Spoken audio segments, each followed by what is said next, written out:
Assalamualaikum warahmatullahi wabarakatuh. Pemirsa TVRI Kalimantan Selatan, selamat malam.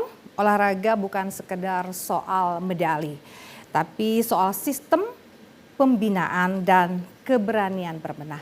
Seperti yang kita ketahui bersama, kita memiliki atlet berbakat, pelatih berpengalaman, dan jiwa kompetensi yang tinggi. Tapi pertanyaan sederhana, kenapa prestasi olahraga Kalimantan Selatan tidak konsisten? Apa yang salah? Infrastrukturkah yang belum layak? Atau kemudian pembinaannya masih kurangnya dukungan anggaran? Nah, kita akan bahas bersama di titik temu pada malam hari ini. Kita akan mempertemukan KONI dan Dispora bagaimana mereka membangun sistem prestasi yang berkelanjutan dan apa suara nyata dari lapangan. Baik itu dari atlet, pelatih, ataupun juga media yang setiap hari menyaksikan dinamika olahraga di Kalimantan Selatan. Bersama saya Ratnasari Dewi, inilah titik temu bangkit olahraga Kalimantan Selatan. Bisa tepuk tangan? Baik, kita langsung saja akan memperkenalkan narasumber dan juga audiens yang luar biasa yang sudah hadir bersama kita pada malam hari ini di titik temu TVRI Kalimantan Selatan. Kita mulai dari Wakil Ketua Umum KONI Kalimantan Selatan yang selalu dimintai pertanggungjawabannya kalau prestasi olahraganya bagaimana seperti itu. Apa kabar Bang? Saya sudah biasa, mikrofonnya Bang? Saya sudah biasa memanggil Bapak yang satu ini Abang. Karena kita tumbuh bersama. Dari abang muda soalnya. Bang Gusti Perdana Kusuma, apa kabar? Alhamdulillah baik. Masih sehat ya? Sehat alhamdulillah. Sehat. Terus mendampingi prestasi atlet Kalimantan Selama Selatan. ini masih terus. Baik. Kita juga masih menunggu kedatangan Wakil Gubernur Kalimantan Selatan yang akan bergabung bersama kita. Dan saya ke sebelah sini ada Bapak Dr. Andes Heru Susmianto MM. Biasanya juga abang ya Bang Heru? Siap. Siap gitu. Sehat?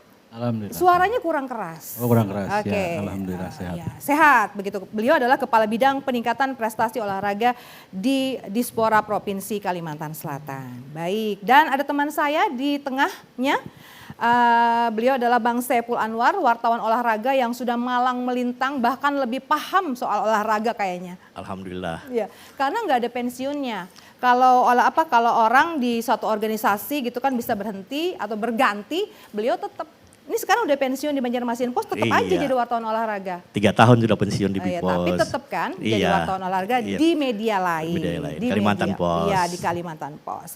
Baik, kita juga akan langsung bertanya kepada wakil atlet atau kemudian juga pengurus yang juga dulunya atlet. Masih atlet? Masih. Oh masih, masa. Mikrofonnya? Masih Mbak. Masih. Bang Doni Wirawan Ahdiat Saputra, Ketua Umum POTSI Kalimantan Selatan. Apa kabar? Alhamdulillah sehat dan baik. Sehat, ya. Selalu latihan ya. Apa nama sungai yang Anda sering bersama teman-teman latihan? Sungai Awang itu. Sungai Awang. Betul. Pertahankan karena saya lihat pagi tadi itu berbenah gitu Karena untuk Mbak membersihkan tiap hari lewat sungai. situ ya? Sungai, iya betul. Nah, kami juga menyapa teman-teman yang hadir. Ada dari POTSI, ada atlet dan juga pengurus, ada teman-teman dari NPC. Apa kabar? Baik, ya sehat-sehat ya. Dan ada teman-teman dari, kita tuh ternyata banyak sekali ya punya SSB gitu. Salah satunya House Soccer yang ada di sini. Apa kabar Bang Indra, Coach? Coach Indra, semangat ya Coach. Oke, Piala Dunia menanti di TVRI ya. Oke, dan kemudian ada teman-teman dari perwakilan atlet Porprov kemarin. Jangan sedih wajahnya ya. Bonusnya kurang. Oke, baik. Apa kabar teman-teman dari atlet Mota ya? Ya, oke, baik. Nah, pemirsa kita juga sebenarnya sudah mengundang Komisi 4 DPRD Kalimantan Selatan, Bang, yang kemudian harusnya membidangi masalah ini. Tapi itu nggak ada kejelasan sampai detik-detiknya. Siapa sih yang mewakili gitu ya? Oke, kita tunggu komitmennya lah ya. Baik, kita sebelum mengulik atau kemudian mencari tahu apa sih yang menjadi keluhan teman-teman di sini. Kita tahu di akhir kemarin, di 2024 Kalimantan Selatan berada di posisi 15 ya. Apakah itu memang suatu yang cukup maksudnya melegakan gitu ya. Nah, artinya saya akan ke Bang Gusti Perdana, bagaimana sebenarnya capaian prestasi olahraga Kalimantan Selatan. Memang semua orang ingin juara 1 begitu ya, ingin berada di posisi teratas, tapi kita harus memaklumi melihat kondisi diri kita. Nah, kalau KONI Kalimantan Selatan sendiri melihat kondisi atau kemudian amunisi dan kemampuan atlet, itu sebenarnya Kalimantan Selatan saat ini seperti apa, Bang, dari kacamata KONI? Silakan. Baik, terima kasih. Jadi sebenarnya kalau kita bicara masalah atlet Kalimantan Selatan, potensinya sangat besar. Ya. Karena atlet Kalimantan Selatan ini terkenal berani orangnya, dengan ada juga apalagi semboyan kita, halam menyerah wajib sampai ke puting, itu sudah menjadi tolok ukur bagi atlet-atlet prestasi di Kalimantan Selatan. Nah, pelatih juga banyak, pelaku olahraganya banyak, tinggal masalah pembinaannya. Pembinaan harus berkelanjutan dan juga harus mempunyai anggaran yang cukup untuk pembinaan. Jadi kembali kuncinya adalah political will dari pemerintah, khususnya pemerintah daerah Provinsi Kalimantan Selatan. Mau dikemanakan sebenarnya olahraga di Kalimantan Selatan? Mau kita di posisi yang mana? Ya, kalau kami berharap political will-nya itu adalah harus menjadi 10 besar. Tinggal 5 tingkat peringkat lagi kita ini mencapai yang besar. Jadi semuanya harus bekerja keras untuk mencapai itu. Jangan hanya angan-angan, tapi semua sistem yang ada tidak dipersiapkan. Demikian yang itu. Jadi sebenarnya dari sisi potensi itu tadi bisa 10 besar. Bisa. Itu. Tapi tidak ada dukungan yang berkelanjutan begitu sebelumnya dan sesudahnya gitu. Iya. Begitu. Iya. Nah, kita ke Pak Heru. Bagaimana pembinaan yang dilakukan atau dukungan yang dilakukan untuk pembinaan berkelanjutan di Provinsi Kalimantan Selatan? Baik, terima kasih. Assalamualaikum warahmatullahi wabarakatuh. Dalam rangka pembinaan prestasi olahraga, ini kan kita kalau di prestasi itu bicaranya sudah sampai titik puncak ya. Sebenarnya olahraga itu bukan kita bicara puncak saja, tapi proses. Karena pembinaan olahraga ini bukan tiba-tiba langsung atlet langsung berprestasi, tapi diawali dari bibit-bibit awal. Artinya dari usia gitu ya, ada pembinaan usia. Pembibitan di Kalimantan Selatan terus terang bahwa kita karena Dispora ini kan sebenarnya sifatnya supporting untuk pembinaan olahraga itu sendiri. Karena atlet-atlet itu berada di cabang-cabang olahraga. Nah, dimulai dari pembinaan awal mungkin dari di bawah cabang olahraga itu ada namanya klub. Nah, klub-klub inilah yang sebenarnya berperan sangat penting bagi pembinaan atlet di kita. Artinya di usia-usia awal mereka istilahnya itu melihat bibit-bibit prestasi itu dari klub-klub sebenarnya. Nah, klub ini nanti mereka yang potensial ini mungkin nanti bisa diikut sertakan untuk pembinaan di level cabang.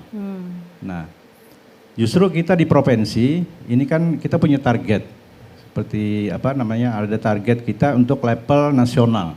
Sementara untuk yang di level bawah ini sebenarnya kabupaten kota juga sangat berperan dalam hal pembinaan cabang-cabang olahraga, induk-induk olahraga prestasi daerah kabupaten untuk nantinya bisa berperan di dalam kompetisi tingkat yang lebih tinggi.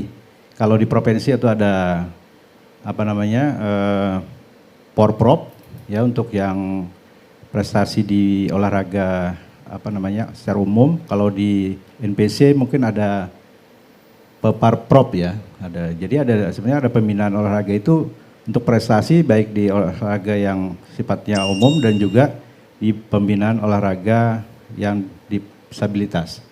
Karena di potensi Kalimantan Selatan itu posisi Kalimantan Selatan juga untuk yang disabilitas sangat prestasinya sangat luar biasa. Bahkan bisa meningkat istilahnya 5 besar gitu ya untuk nasional dibandingkan dengan olahraga yang seperti PON tadi. Baik. saya tekankan atau kemudian nanti revisi kalau saya salah, artinya pembinaan yang dilakukan pemerintah di dalam hal ini pemerintah provinsi melalui Dinas Dispora adalah ketika atlet-atlet itu sudah berada atau tersaring untuk menjadi atlet daerah, begitu? Betul, betul. Oh, jadi pembinaan yang di bawah di masyarakat itu nggak masuk? Tergantung ininya kan kita berkolaborasi kalau di provinsi dengan cabang olahraga tingkat provinsi. Tapi pembinaan untuk yang internal di bawah itu sampai ke Itu harusnya kabupaten akar kota. rumput, klub-klub itu dibina oleh kabupaten kota melalui Harusnya kabupaten Pengcapnya. kota. Iya, Pengcap nanti Pengcapnya ke Pengprov. ada bantuan dari Ya, pemerintah seperti itu. kabupaten kota begitu ya. Kolaborasi Tapi kita dengan- tanya di sini ada klub loh. Betul. Dia kan dapat bantuan nggak ya? Nah terus bagaimana nih, saya ke ini dulu, ini koordinasinya bagaimana KONI yang ngurusin olahraga dengan Dispora sendiri, Dispora banyak yang diurusin ya, bukan olahraga, pemuda juga. Gimana, Iya. ada sinergi nggak dalam hal program-program gitu? Ya terus terang ya, selama periode PON di Papua dan yang Aceh Sumut kemarin, itu pembinaan diambil alih oleh Dispora. Kalau dulu memang di KONI. Nah jadi memang tugas daripada KONI yang tadi pembinaan itu di tempat kita sudah diambil alih oleh Dispora semuanya. Dan memang tadi seperti dikatakan membawa acara, memang kita ada level-level atlet tingkat, anggaplah kita tingkat kabupaten, itu dibiayai oleh kabupaten masing-masing. Setelah atlet itu menjadi atlet provinsi, itulah yang menjadi tanggung jawab provinsi nanti. Dan apabila atlet itu sudah menjadi atlet nasional dan internasional, itu memang tetap provinsi yang akan membina. Iya. Tapi tidak boleh dilepas, walaupun mereka ada dana pembinaan dari nasional, tapi di daerah kita tidak lepas. Itu dalam rangka jangan sampai atlet-atlet kita yang sudah mendapatkan medali di tingkat nasional maupun internasional tidak pindah ke provinsi lain. Itu yang memang kita berharap di sini. Karena kita melihat ada risiko terhadap atlet-atlet kita yang mau diambil oleh provinsi lain. Baik, ya saya memahami karena memang kan kewenangannya provinsi, kabupaten dan kota. Tapi bagaimana kalau kita bicara masalah pembinaan usia dini, regenerasi, kan mereka belum jadi atlet. Nah itu apa programnya di provinsi, Pak? Di provinsi secara berjenjang itu ada namanya kompetisi untuk pelajar. Kompetisi pelajar, kemudian juga untuk yang level mahasiswa. Nah, ya, untuk level mahasiswa juga kita fasilitasi. Mereka bisa berlaga untuk tahun ini kan kita ada kegiatan nanti, agenda kegiatan 2026 ada Prapopnas. Itu dalam rangka menjaring atlet-atlet berprestasi untuk kabupaten kota yang akan kita pertandingkan di laga Popda. Kebetulan untuk tahun ini memang istilahnya Prapopnas itu adalah untuk cabang-cabang olahraga bergu. Jadi ada 4 cabang olahraga yang akan kita laksanakan untuk kompetisi di tingkat provinsi. Ada cabang olahraga basket, kemudian cabang olahraga voli, sepak takraw dan sepak bola. Jadi ada 4. Nanti kita kebetulan Kalimantan Selatan masuk nanti di zona 4. Itu ada Papua. Jadi ada Papua, ada beberapa Papua yang terlibat di dalamnya. Kemudian kita masuk di zona 4. Kita akan seleksi untuk 2026 untuk bisa berlaga di Prapopnas 2026. Kemudian di 2026 kebetulan untuk Prapon kan di 2027 nanti persiapan. Sementara kami berharap tenggat waktu yang ada ini sebenarnya kita secara berkelanjutan memberikan insentif kepada atlet-atlet yang potensial yang berprestasi di PON 2024 kemarin. Berkelanjutan, jadi semua cabang olahraga yang berprestasi PON, atlet-atletnya kita biayai, kita berikan pendanaan untuk insentif atlet setiap bulan. Silakan mungkin bisa di cross check dengan Bisa, nah atlet-atlet langsung yang saya ada. mau tanya kita cross check yuk gitu ya. Silakan, Bang Doni. Oke, Bismillahirrahmanirrahim. Tidak hanya Kita meng-cross-check. gini, jadi kita sepakat di ruangan ini bahwa tujuan olahraga prestasi itu 10 besar PON, itu dulu. Yang saya tanyakan, KONI dan Dispora apakah sudah memiliki roadmap untuk 10 besar itu? Apakah konsultan olahraganya sudah membuat itu untuk roadmap menuju 10 besar itu? Itu tanda tanyanya dulu. Tadi kata Pak Gusti Perdana, sekarang pembinaan ada di Dispora. Memang Undang-Undang Nomor 11 tahun 2022 itu mengamanatkan untuk KONI itu memberi masukan kepada Dispora, dan Dispora lah yang melakukan pembinaan sekarang. Di situ di Undang-Undang Nomor 11. Tapi saya koreksi juga Pak, di Dispora itu ada Pergub nomor 110 tahun 2018. Yang mana cabang berprestasi dan cabang unggulan itu harus dipisah Pak. Yang dapat hibah itu adalah cabang unggulan. Kriteria cabang unggulan itu terlihat di bab 3 Pergub pasal 678 itu jelas. Jadi jangan salah Pak memberikan hibah. Ini cabang yang unggulan atau bukan? Itu akan saya kawal terus nanti Bu. Apalagi di tahun ini kan kita mendekati prapon. Otomatis memerlukan dana yang cukup. Biar bisa mengawal bersama. Betul. Nah, saya bukan orang olahraga, tapi juga kita masyarakat biar bisa mengawal bersama karena ada peraturannya. Iya. Peraturan ada untuk bisa kita jadikan pedoman bersama. Maksudnya unggulan yang seperti apa di Kalimantan Selatan atau memang sudah diklasifikasikan unggulan dan prestasi? Kalau saya sudah membuat roadmap itu, walaupun saya bukan ada di struktur KONI ataupun di Dispora, tapi saya sudah bikin. Ada 8 sampai 12 cabur unggulan yang kita akan bina. Nah, dalam 8 tahun 2032 itu kita akan menuju ke 10 besar. Kalau tahun ini bonus lah. Mudah-mudahan bisa 10 besar di NTT-NTB.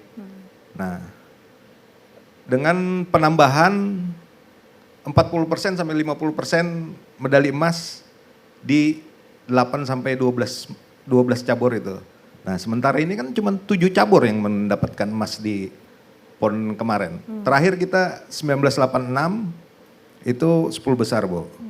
Nah, kemudian itu tadi Pak, 8 sampai 12 itu bagaimana untuk mendapatkan emas lebih dari 50% pada saat PON Aceh kemarin. Itu ada rumusnya, nanti saya kasih deh. Harus bertemu bersama harusnya. Iya. Makanya ini ditemukan di sini. Ya. Jadi kemarin kan cuma 7 cabur yang mendapatkan medali emas. Itu gulat, kemudian esport, kemudian yang tinju, dayung 2, kemudian biliar 3, 4 di berkuda dan 3 di atletik. Jadi ada 7. 3 di atletik pun sekarang kita harus koreksi lagi nih. Atletnya mana? Pindah. Nah itu. Pindah kenapa? Pindah kenapa? Mungkin Pak Heru bisa menjawab. Iya. Itu dulu Ya, baik. sementara. Apakah sudah ada roadmap, terus kemudian apakah ketika memberikan bantuan tadi ya untuk bisa berkelanjutan prestasinya, sebenarnya sudah ada dasarnya, bukan hanya olahraga yang sudah menunjukkan prestasinya, tetapi juga yang merupakan unggulan. Silakan Pak Heru. Baik. Kita nih itu ya, urun rembuk Pak Heru. Sebenarnya gini, kita juga sesuai dengan amanah peraturan perundang-undangan, kita juga sedang menyusun, sudah menyelesaikan lah desain olahraga daerah. Dan juga termasuk kemarin amanah dari legislatif bahwa kita juga harus memperbaharui peraturan daerah terkait dengan keolahragaan daerah yang dulu ada Perda 14 2010 ya. Nah sekarang karena dengan ada Undang-Undang 11 2022 kita juga sedang menyusun naskah akademik.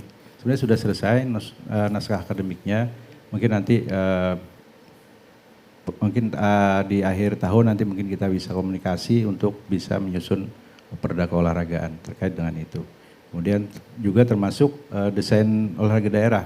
Seperti Bang Doni sampaikan tadi, memang kita acuannya pertama karena keterkaitan dengan peraturan perundang-undangan bahwa Dulunya the BON itu ada 14 cabang olahraga. Nah sekarang ada peningkatan, ada penambahan 21 cabang olahraga. Termasuk mungkin cabang olahraga unggulan daerah kita ada beberapa yang masuk di dalam di BON. Nah ini menjadi sinergitas pembinaan olahraga baik di provinsi maupun di tingkat nasional. Tadi Bang Heru kan bilang sudah mendapatkan istilahnya bukan hibah untuk yang cabang-cabang yang memang mendapatkan prestasi. Apakah ini juga sudah tercover yang baru merupakan unggulan seperti itu? Iya, memang acuannya seperti itu karena di prestasi tentunya kita acuannya adalah raihan medali. Paling tidak satu kali periode PON misalnya. Nah, periode PON kemudian yang intinya adalah 2024 kemarin, PON 2024 ada 21 ya cabang olahraga yang memperoleh medali di PON. Kalau unggulan belum tentu harus berprestasi. Ya, jadi ada nanti promosi dan degradasi istilahnya. Kalau misalnya mereka punya potensi untuk memperoleh medali, itu akan kita berikan prioritas untuk mendapatkan dana hibah. Sebenarnya dana hibah ini kalau menurut saya hanya bonus saja sebenarnya untuk mereka bisa lebih meningkatkan. Sebenarnya tugas pokok kita anggarannya itu di Dispora, bukan beralih dari KONI ke Dispora sebenarnya. Istilahnya pengelolaannya saja mungkin yang kita serahkan ke masing-masing induk organisasi cabang olahraga. Karena mereka yang lebih fokus, lebih tahu terkait dengan kebutuhan masing-masing cabang olahraga. Nah kalau dengan KONI sifatnya istilahnya pembinaan, asistensi, supervisi untuk bisa melaksanakan program-program kegiatan di cabang-cabang olahraga. Jadi membantu pemerintah daerah untuk melakukan pembinaan.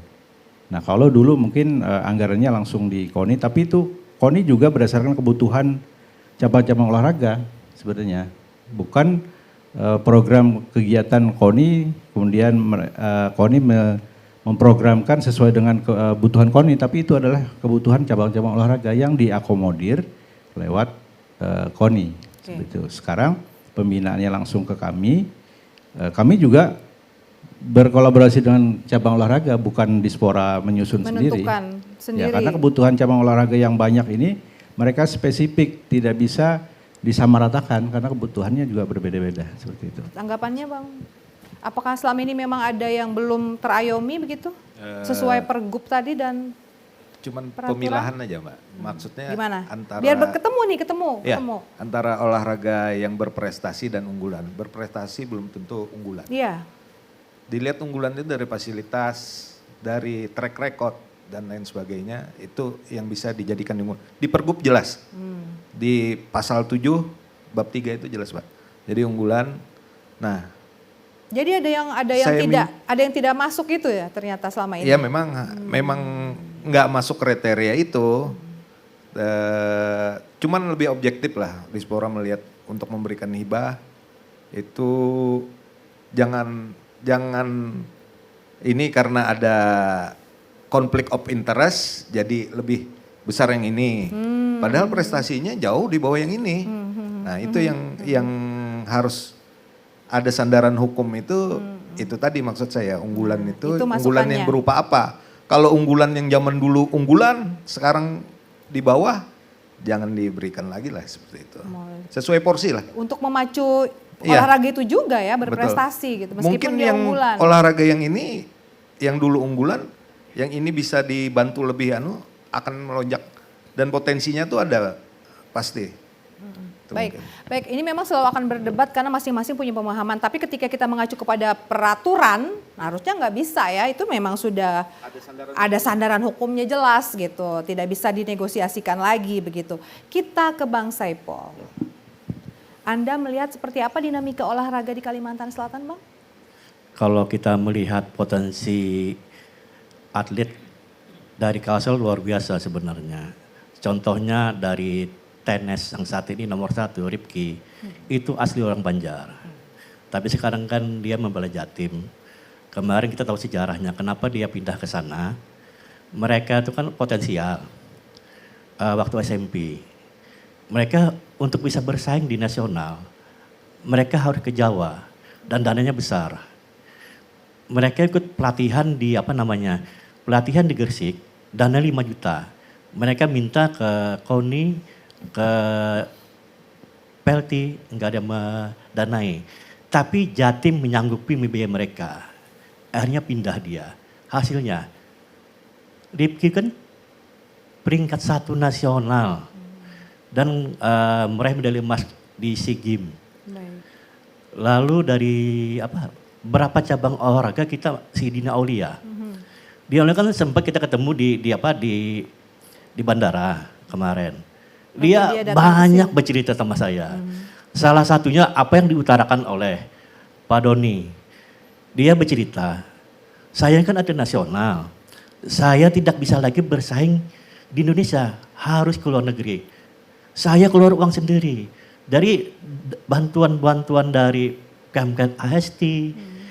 Kan enggak cukup kata dia. Bonus dia simpan akhirnya untuk biaya bertanding di internasional. Itu yang dikeluhkan dia. Mengeluh kemana saya? Dari Pemkab enggak ada. Akhirnya dia kan menghubungi saya ke kontak dia. Bagaimana? Ya diam kan, enggak membalas. Tapi dari sebelum-sebelumnya sudah tahu saya onek-onek dia. Nah dari sini kita bisa melihat dengan prestasi, ada potensi mereka itu seharusnya mereka didukung. Masalah dana. Itu apakah dari Pemprov, dari pengusaha, atau siapa yang mendanai mereka. Jangan sampai mereka pindah. Lalu di tenis meja, di tenis ada si Akmal. Akmal itu kan atlet Kalsel. Kemarin saya bingung, kok di Pemprov dia nggak ada. Malah si Chandra. Maaf, itu bukan asli orang kita. Bertanding di sini. Atlet binaan di sini orang Amuntai nggak bertanding di sini. Ini banyak potensi kita. Bukan hanya 2 cabang itu aja. Iya, karena mereka menganggap tidak diayomi begitu. Iya, kemarin saya cerita juga. Kemarin ada atlet dari angkat besi. Ya. Dia dipanggil pelatnas SEA Games. Tapi dia nggak berangkat.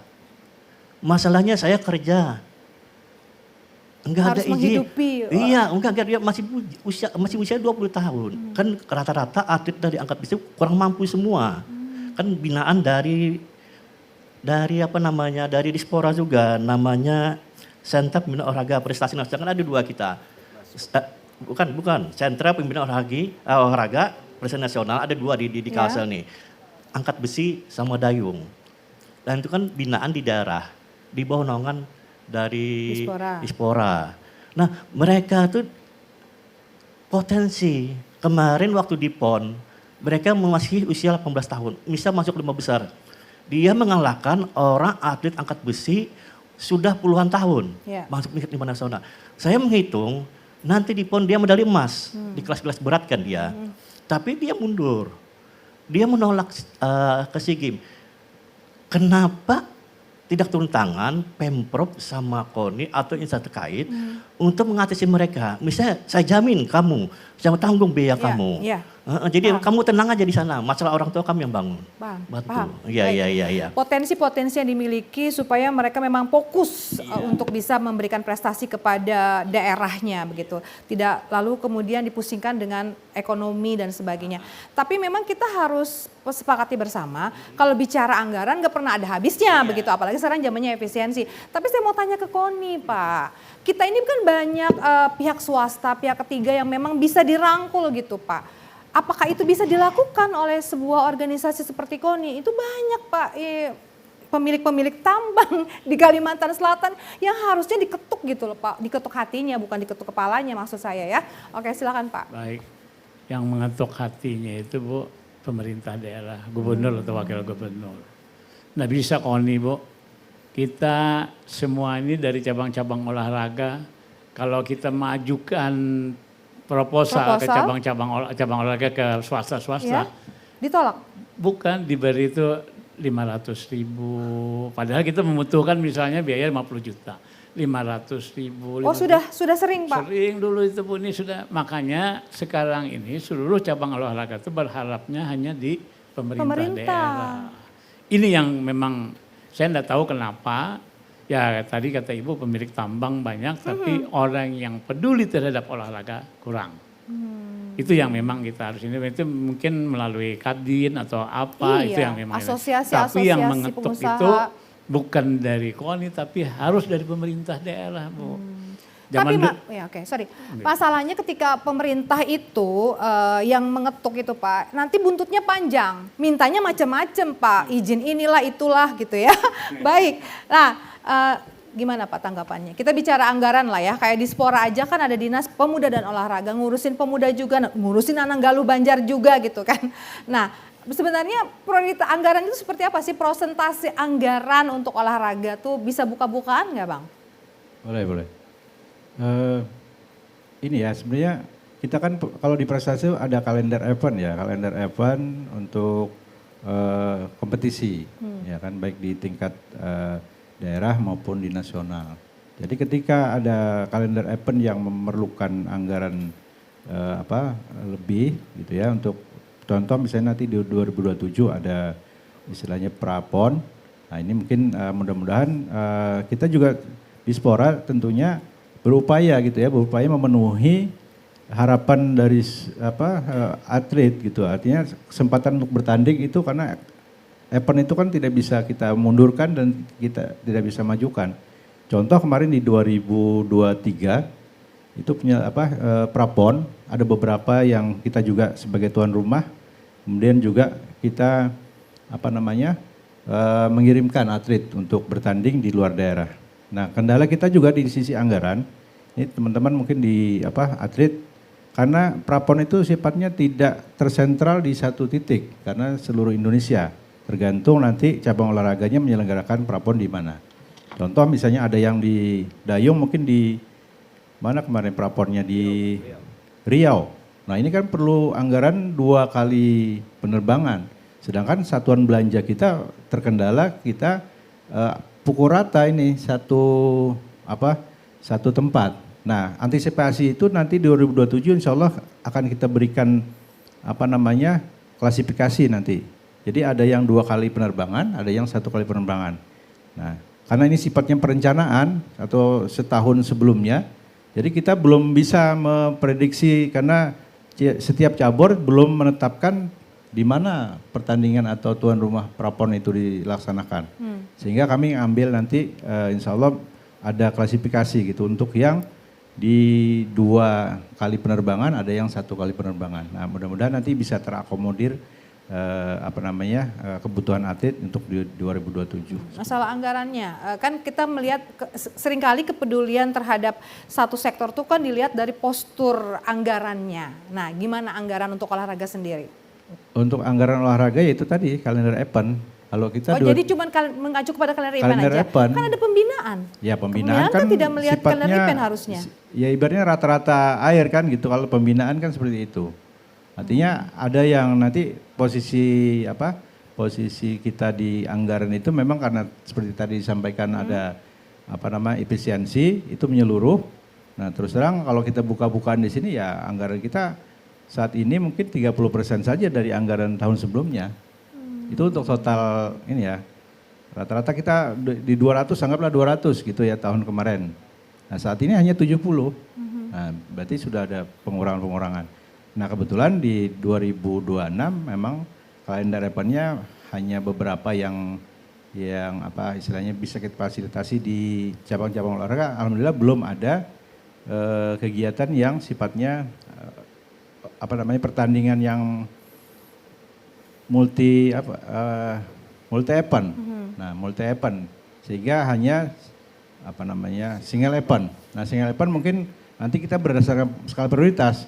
Yang mana yang mungkin yang olahraga berprestasi mungkin itu yang lebih kita prioritaskan untuk bisa mengikuti kalender event yang sifatnya nasional. Oke. Kita ke Bang Doni lagi. Sebagai juga pemilik klub, kalau istilahnya klub juga kan? Apa kalau di Dayung?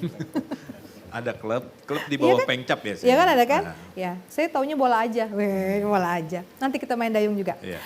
Nah, itu gimana sih? Bisa cerita nggak selama ini membiayai diri sendiri karena kehadiran pemerintah atau kehadiran negara tuh masih kurang untuk bisa membackup masalah anggaran begitu. Yang pasti kalau kita punya klub, kemudian bersedia menjadi ketua Pengcap itu kita wakafkan diri kita yang pasti dulu.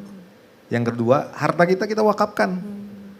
Jangan hanya bersedia menjadi ketua, cuman gak mau keluar. Ini yang beratnya. Nah, tadi ada Pembinaan cerita di- ya. Tadi ada cerita tentang atlet-atlet potensial yang kemudian lari. Nah, itu gimana kondisinya? Apakah seperti itu dan apakah ada cara untuk Anda begitu dan teman-teman di sini untuk tetap ya gimana ya, membuat mereka tetap bertahan begitu, karena saya dengar baru datang dari SEA Games juga salah satu atlet dayung. Godaan-godaan dari provinsi lain itu besar, Mbak. Sampai-sampai kita ini ditawarin yang pengurusnya. Nah, kamu 2 orang atlet kamu nih 1 miliar gimana? Silakan. Tapi rasa kedaerahan kita lebih tinggi. Nah, Kalau pengurus lain gimana? Nggak apa-apa Pak, ditawarin 1 M loh Pak, kenapa nggak diambil? Kemudian atlet ini kan kita bina dari tingkat dasar sampai menengah sampai dia juara, itu tuh memang atlet yang dilatih oleh pelatih sini. Ya, yang kejadian-kejadian yang ini kebanyakan pelatih yang melatihnya itu bukan pelatih dari Kalsel. Oke, jadi Kalau perhatian Dispora nggak ada itu salah. Perhatian Dispora tinggi kepada mereka. ya. Malah lebih besar dari kami anunya. yang berprestasi internasional dan Iya, nasional itu ya. Cuman rasa kedaerahan mungkin karena dibina dari kecil di Ragunan, terus pelatihnya bukan pelatih sini, ya itu tadi godaannya, jadi imannya lebih gimana gitu. Oke, baik, Gitu. karena bicaranya bukan hanya bicara uang, tapi idealisme dan bagaimana rasa kepemilikan. Kita ke sini lagi, Bang Gusti Perdana kan juga bukan hanya, kemarin kan sangat intens juga kan di olahraga, maksudnya mengurusin beberapa cabang olahraga juga. Apakah memang halnya seperti itu kondisinya, makanya semua pada hengkang ini atlet-atlet luar biasa kita? Iya, kalau zaman ya 2 periode PON yang terakhir ini agak lumayan lah dengan perhatian terhadap atlet gitu ya. Kalau dulu kan ya hampir tidak ada perhatian, tidak ada insentif bulanan gitu. Karena atlet ini terus terang, bagaimana seseorang atlet disuruh berlatih sementara mereka tidak punya, artinya dapur kosong istilahnya kalau di ini kan gitu. Nah jadi kita sudah mengarah ke olahraga yang berdasarkan sport science. Seseorang bisa kita jadikan juara, tapi ini harus dibentuk orang itu dengan sport science tadi. Misalnya seperti, kalau atlet poli memang badannya harus tinggi. Karena apa? Karena memang mereka perlu itu, dan untuk meninggikan loncatannya itu dia harus apa? Ada sport science lagi yang melatih untuk pembinaan itu. Jadi nonsen kita bisa menjadi atlet di tingkat sampai internasional kalau bentuk anatomi tubuh ini tidak melalui itu. Jadi saya berharap di Kalimantan Selatan sudahlah mulai memikir, artinya political will pimpinan daerah kita untuk bagaimana Kalsel bisa menuju 10 besar. Itu harus dari tadi dikatakan desainnya gimana. 10 besar target, kalau dulu hitung-hitungannya mungkin di 22 emas bisa 10 besar. Mungkin, tapi kita juga harus melihat nanti PON 23 di MTB NTT, cabang-cabang olahraga apa saja yang ikut Mbak? Ini masih belum ditentukan. Ada 40 cabang yang ini hanya adalah cabang-cabang olahraga olimpiade. Dan di tempat kita mungkin ada cabang-cabang olahraga yang tadinya ini itu belum masuk. Berkuda tidak masuk cabang olahraga olimpiade. Dipertandingkan tidak nanti di ini. Nah itu harus kita sama-sama lah untuk menghitung itu. Untuk menuju ke 10 besar. Dan pihak pemerintah daerah harus benar-benar menunjang ke arah itu. Gitu. Jadi saya berharap, karena tapi saya juga protes dengan KONI pusat. Jangan terima terus cabang olahraga, tetapi yang dipertandingkan hanya 40 cabang olahraga. Sementara di pusat sudah 85-an cabang olahraga. Sementara di PON nanti akan dipertandingkan hanya 40. Terus yang lainnya ini gimana? Nah ini juga yang harus kita ini kan. Jadi kalau bicara 10 besar, cabang olahraga nanti di NTB, NTT itu hanya ada 42 apa 45 yang dipertandingkan, sedangkan kita punya ada seluruhnya ada 80 cabang olahraga. Nah ini makanya saya tadi berharap juga kepada pemerintah daerah, ayolah sekarang ini diliriklah masyarakat olahraga ini, jangan yang lain-lain aja lah. Untuk masyarakat olahraga karena di dalam APBD itu kan demi untuk kesejahteraan masyarakat. Sekarang masyarakat olahraga menuntut nih para atlet. Jangan ini nanti atlet juga kan kesian ini Pak. Mereka berlatih, diperas tenaganya, disuruh mereka nih tidak ada hari tanpa latihan Pak. Kalau seorang atlet apalagi sampai atlet nasional. Latihan, dan latihan. Tidak ada. Jadi dalam malah kalau sudah sampai ke tingkat nasional itu tidak ada punya waktu untuk keluarga Pak. Untuk apa-apa jadi tidak punya waktu lagi. Hanya dia pikir bagaimana untuk menjadi seorang juara. Ya baik.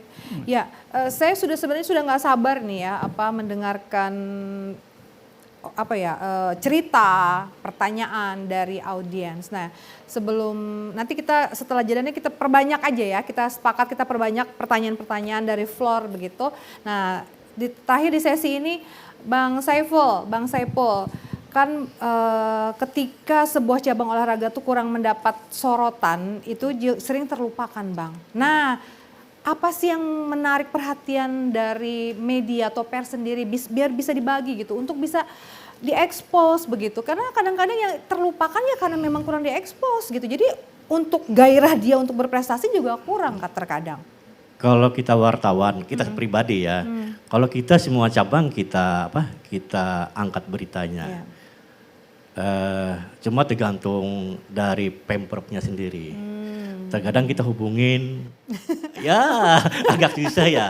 Kalau ngomongnya satu atau dua kata. Kita kan sebagai wartawan, kalau saya wartawan senior kan bisa mengembangkan sendiri. Kalau teman-teman nggak bisa. Di sini kesulitan mencari narasumber begitu. Iya, padahal kan kita ingin mengangkat semua cabang olahraga di Kalsel. Kemarin seperti Liga 4 kan teman-teman nggak mengangkat. Kita karena kita udah pengalaman, ini kenapa Liga 4 enggak diangkat teman-teman. Atau karena memang bukan kompetensi, memang keilmuan atau kemampuan teman-teman wartawan itu memang juga kurang di bidang olahraga. Iya, di situ salah faktornya. Kan kalau cabang olahraga misalnya bola, sepak bola Barito Putra, mereka nggak bisa menganalisa. Nggak memahami. Posisi di mana nggak tahu. Kan masuk pemain, strategi-strateginya. Jadi itu juga PR ya buat kita ya. Iya, seperti kan cabang olahraga kan banyak, catur kita harus paham, gulat harus paham, tinju, tenis. Kalau dia sekedar wartawan kayaknya kulitnya aja. Kan sama seperti dulu futsal. Futsal itu kan waktu kita masih di BIPOS, menangani olahraga futsal kan hidup. Sampai prestasi nasional, ada Saifullah. Jadi kelihatan peran medianya ya. Kita peran media di sini. Selama ini kan teman-teman mungkin tahu aja teman-teman semua. Kalau kita pribadi, maaf kalau kita buka-bukaan aja. Kalau mencari rezeki di olahraga ya susah. Beda wartawan ekonomi, wartawan politik kan. Iya enggak. Wartawan ekonomi politik kan beda. Di olahraga kita sama seperti kita pamrih. Nah di sini peran wartawan mengangkat semua penting. Kuras kan nggak populer, tapi dia prestasi dapat medali perunggu kemarin. Kemarin kita sebagai wartawan kita di PON kita malah kita datang. Kita wartawan membantu teman-teman. Mau kemana pas kebetulan kan disediakan oleh kami sebuah mobil. Saya yang membawa ke tempat, mau beli apa kamu? Saya antar. Karena naik ojek enggak saya antar. Bentuk berat akhirnya mereka dapat medali perunggu. Padahal kan di luar non unggulan. Iya, baik. Intinya semua pihak ya juga harusnya bisa membantu. Mungkin ini saya tambahkan di sini. Sedikit aja Bang? Iya, waktu dulu kan ada Poloko Purnomo, ada Pak Anton Gunadi, Pak Haji Lema. Yang sangat konsen olahraga. Budi Surya. Saya langsung aja sekarang Bang, susah? Apanya? Mencari pengusaha seperti itu. Wah susah. Oke, udah kita tutup dulu. Kita masih mencari pengusaha-pengusaha seperti yang disebutkan oleh Bang Saiful. Kita akan kembali di titik temu lepas yang berikut ini.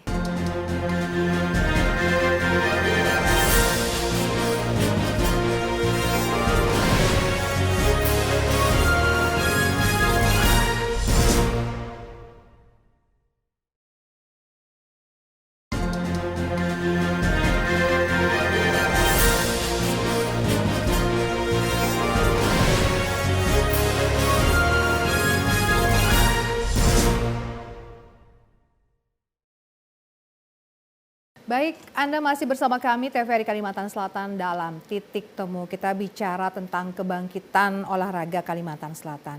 Banyak hal yang sudah mengemuka, ada pedih, ada gembira, karena memang tadi sudah diakui pemerintah daerah, khususnya Provinsi Kalimantan Selatan, sudah mulai ada peningkatan dalam hal perhatian kepada olahraga.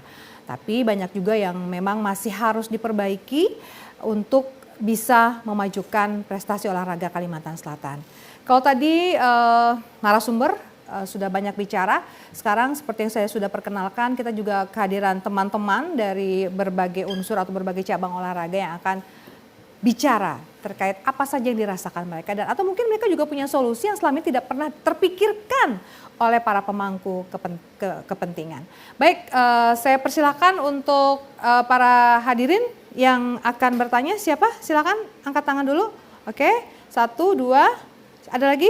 Oke, 3, 4. Oke, silakan dari, saya kenal soalnya nih, Coach Indra dari bola, cabang bola. Selamat malam, salam sejahtera buat kita semua. Perkenalkan, nama saya Indra, ASN di Kejaksaan Negeri Banjarmasin, berkecimpung di grassroots sepak bola usia dini.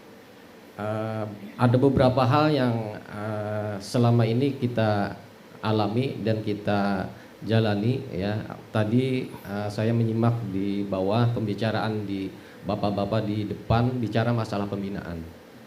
Kalau saya melihat sebenarnya pembinaan itu yang berdarah-darah itu adalah pada saat di posisi grassroots.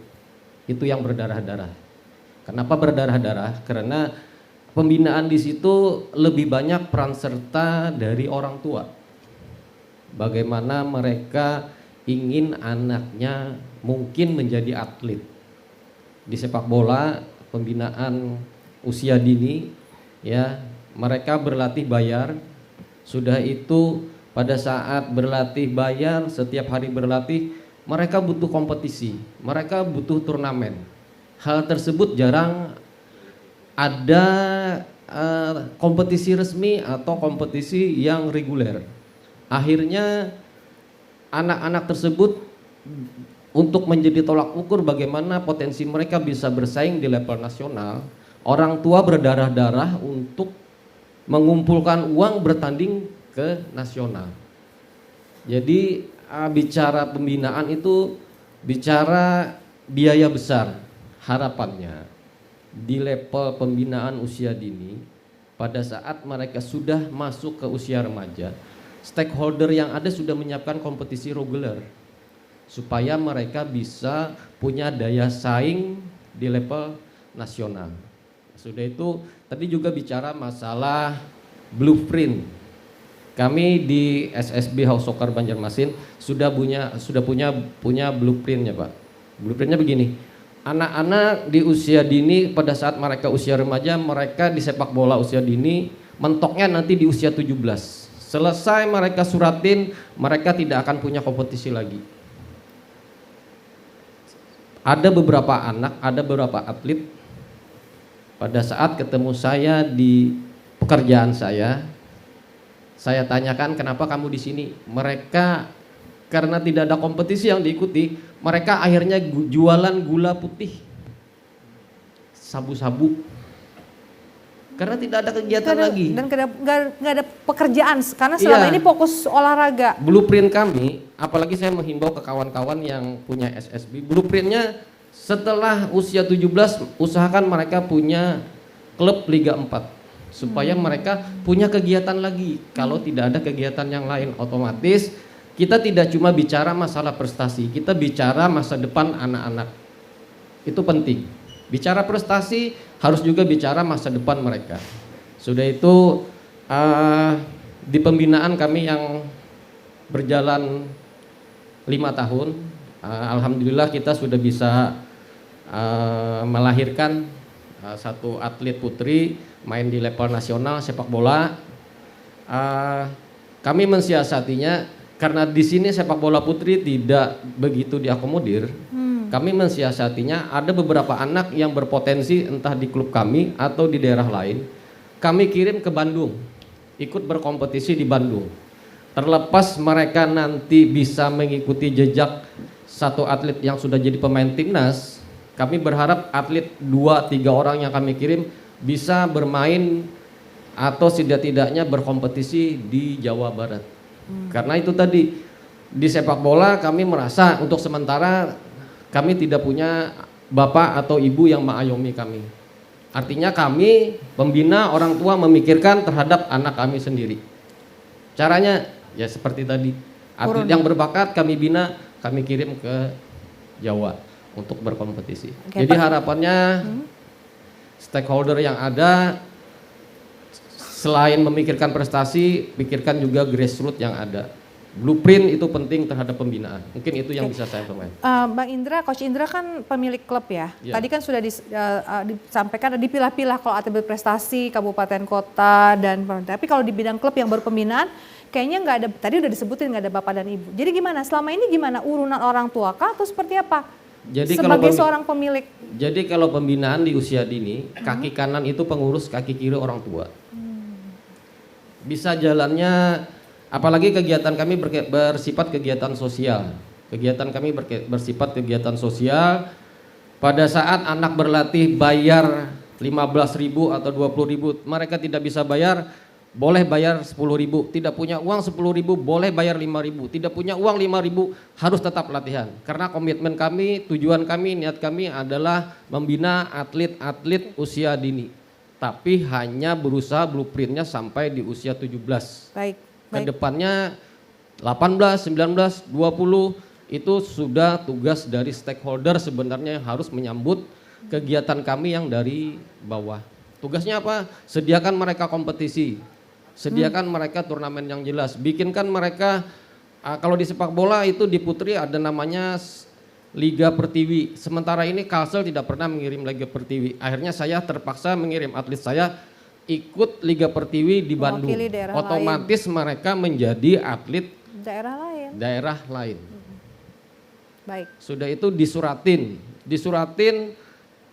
harusnya juga sudah mulai disediakan tapi tidak begitu diperhatikan. Ada beberapa anak yang saya kenal dari kecil, akhirnya mereka menjadi pemain EPA di Arema Malang. Karena perhatian di daerah sendiri tidak ada. Siap. Artinya masing orang tua bagaimana mensiasati anaknya bisa berprestasi secara individu, setidak-tidaknya bisa tampil di level nasional. Baik, terima kasih Coach. Coach Indra bukan pengusaha ASN, tapi punya klub dan sampai sekarang tetap membina. Tepuk tangan buat orang-orang seperti Coach Indra. Halo para pengusaha, di mana Anda? Oke, baik. Terima kasih Coach, silakan kembali ke tempat. Siapa lagi? Kami persilakan. Ya, dari atlet dulu ya. Di belakang dulu sebentar. Atlet dari Muay. Jadi sedikit bercerita tentang ini kan Muay Thai ini kan termaksud dalam olahraga bela diri atau kalau disebut lagi full kontak, bela diri full kontak. Nah, untuk bela diri full kontak sendiri, Mbak, masih untuk Kalimantan Selatan masih banyak tertinggal dari provinsi lain yang di luar Kalimantan. Nah, sedangkan untuk potensi sendiri Mbak, untuk atlet combat sport ini, full kontak ini sebenarnya sangat tinggi untuk Kalimantan Selatan. Kenapa? Mentalnya bagus-bagus orang Kalimantan Selatan. Mentalnya kuat, pemberani. Cuma satu hal yang membedakan kita dari provinsi lain. Cuma jam terbang, kemudian pembinaan yang konsisten dari daerah. Itu Mbak. Kekurangannya event, kekurangannya pertandingan-pertandingan yang membuat kekurangan pengalaman di pertandingan. Ketika provinsi lain sudah bertanding itu seperti kayak sparring, udah biasa ketemu dengan yang lain. Kita di sana seakan-akan bertanding itu, wah ini gugup sekali, ini benar-benar susah kayak gitu. Padahal sedangkan itu tuh hal yang biasa aja, sama aja seperti sparring sebenarnya, sama aja seperti pertandingan biasa. Ya. Nah itu disebabkan karena apa? Kekurangan jam terbang. Ya. Kayak berikutnya, masalah yang dihadapi atlet ini, kita setuju bahwa sebelum ke nasional, pembinaan yang pertama adalah pasti dari daerah dulu. Dari daerah dulu. Nah, masalah atlet sampai sekarang yang saya rasakan, bahwa atlet pasti akan berbicara tentang di tahap pembinaan ini bagaimana kesejahteraannya, bagaimana masa depannya, sedangkan atlet mengorbankan masa mudanya, Mbak. Mengorbankan masa mudanya untuk berlatih, mengorbankan masa depannya, mengorbankan kerjaannya. Bahkan ada yang meninggalkan pekerjaan hariannya, meninggalkan kuliahnya, bukan meninggalkan tapi meluangkan waktu dari pekerjaan dan kuliahnya untuk berlatih, untuk meraih prestasi demi daerah, kota, bahkan kalau bisa sampai provinsi dan nasional. Itu tadi, Mbak. Nah, pertanyaan tentang kesejahteraan itu masih jadi pertanyaan kami. Bagaimana masa depan kami ke depannya? Jadi Mbak, itu yang membuat saya sebagai atlet tergerak supaya enggak ya aja sudah. Pokoknya saya ingin berbicara sekarang nih sebagai atlet bagaimana pembinaan dari bagaimana dari pemerintah provinsi apakah selalu melakukan evaluasi ke daerah kota bahwa ke daerah kota bahwa bagaimana perkembangan untuk olahraga Olahraga di prestasinya, Mbak. daerahnya. Karena ketika tidak ada evaluasi bagaimana prestasi secara keseluruhan Kalsel sendiri bisa berkembang. Ya. Jadi supaya kita atlet juga masyarakat, Mbak.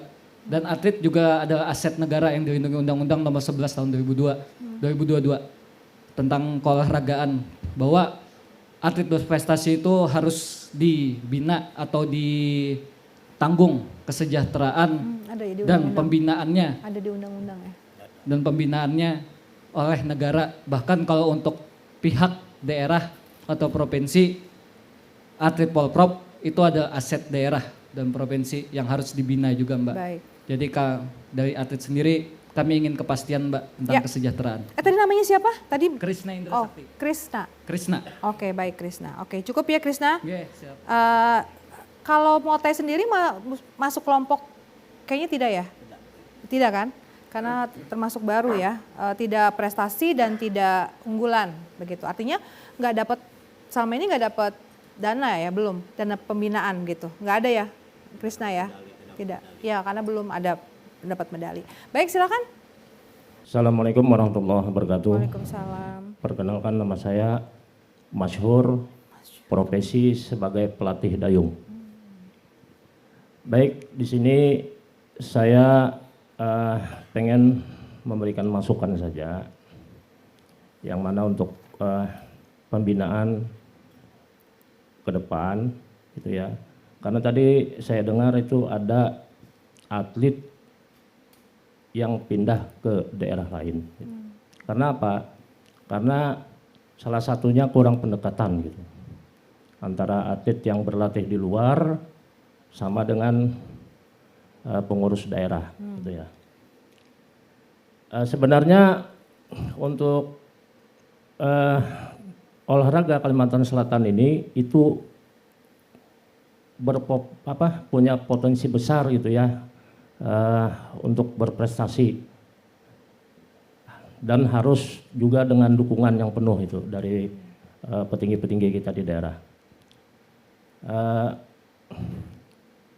Sebagai contoh untuk pelatih gitu ya, pelatih ini sebenarnya Kalimantan Selatan ini itu udah ada yang melanglang buana itu ya, sebagai pelatih nasional juga ada. Nah, jadi kita sebenarnya tidak perlu lagi gitu ya mendatangkan pelatih-pelatih luar, tinggal apa istilahnya ya insentifnya aja gitu kan, istilahnya yang diperbesar gitu. Karena apa? Sebenarnya cabang olahraga ini ya, itu orang-orang yang punya daerah itu yang dia lebih tahu gitu dalam situasi dan kondisi atletnya gitu ya. Nah, saya sebagai pelatih dayung ini sudah lama dari saya sebagai atlet dan sampai sekarang itu sekitar 36 tahun sudah. Dan alhamdulillah kebetulan juga saya pernah membawa tim nasional kemarin tahun 2010 sebagai pelatih Asian Games dengan dua atlet saya, yaitu Saudara Muklis dan Arif Priadi, itu meraih 3 medali emas di Cina kemarin. Luar biasa. Nah, untuk kami, ini khusus kami dulu ya, untuk dayung ini, kami melaksanakan ataupun melakukan latihan itu kontinu. Jadi kami tidak ada event pun juga kami tetap melakukan latihan. Nah, seperti kemarin kami mengadakan seleksi tingkat daerah. Tanggal 11 sampai 13 itu nanti untuk perekrutan tim bayangan Prapon 22 ya, yang NTB dan NTT. Nah, itu sudah duluan hari kami melaksanakan itu untuk menjaring nanti atlet-atlet yang akan kami persiapkan untuk Baik, Prapon yang akan datang. baik. Cukup Pak ya? Ya, cukup ya Pak ya. Ya, Oke, terima kasih. makasih Pak Masyur, dari Pak Masyur saya kemudian bisa menarik kesimpulan, bukan menarik kesimpulan, melihat ketika ada pernyataan dari Coach Indra di cabang olahraga meminta ada event, tapi ternyata event yang nggak ada oleh pemerintah begitu kan, akhirnya dari cabang dayung sendiri bikin event sendiri gitu ya.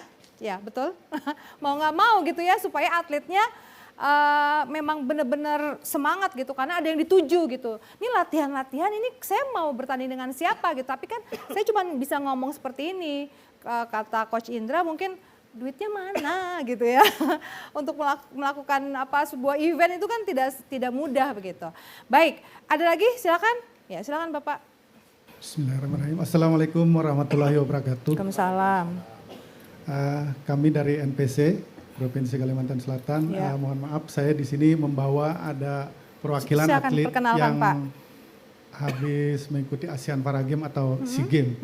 Tapi ini ASEAN Para Games untuk disabilitas. Ya. Yang sebelah sana saudara Yahya ini peraih medali perak kemarin di sepak Tepuk bola tangan City. dulu. Kita luar biasa teman-teman. Kemudian yang kedua ini Mas Pauji, dia meraih medali emas di atletik tolak lempar. Masya Allah.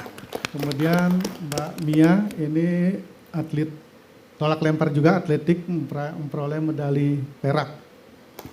Dan kemudian si Rianti, atlet renang, dia juga memperoleh medali perak. Dan kemudian saudara kita Mulyadi ini atlet renang juga, alhamdulillah memperoleh medali emas.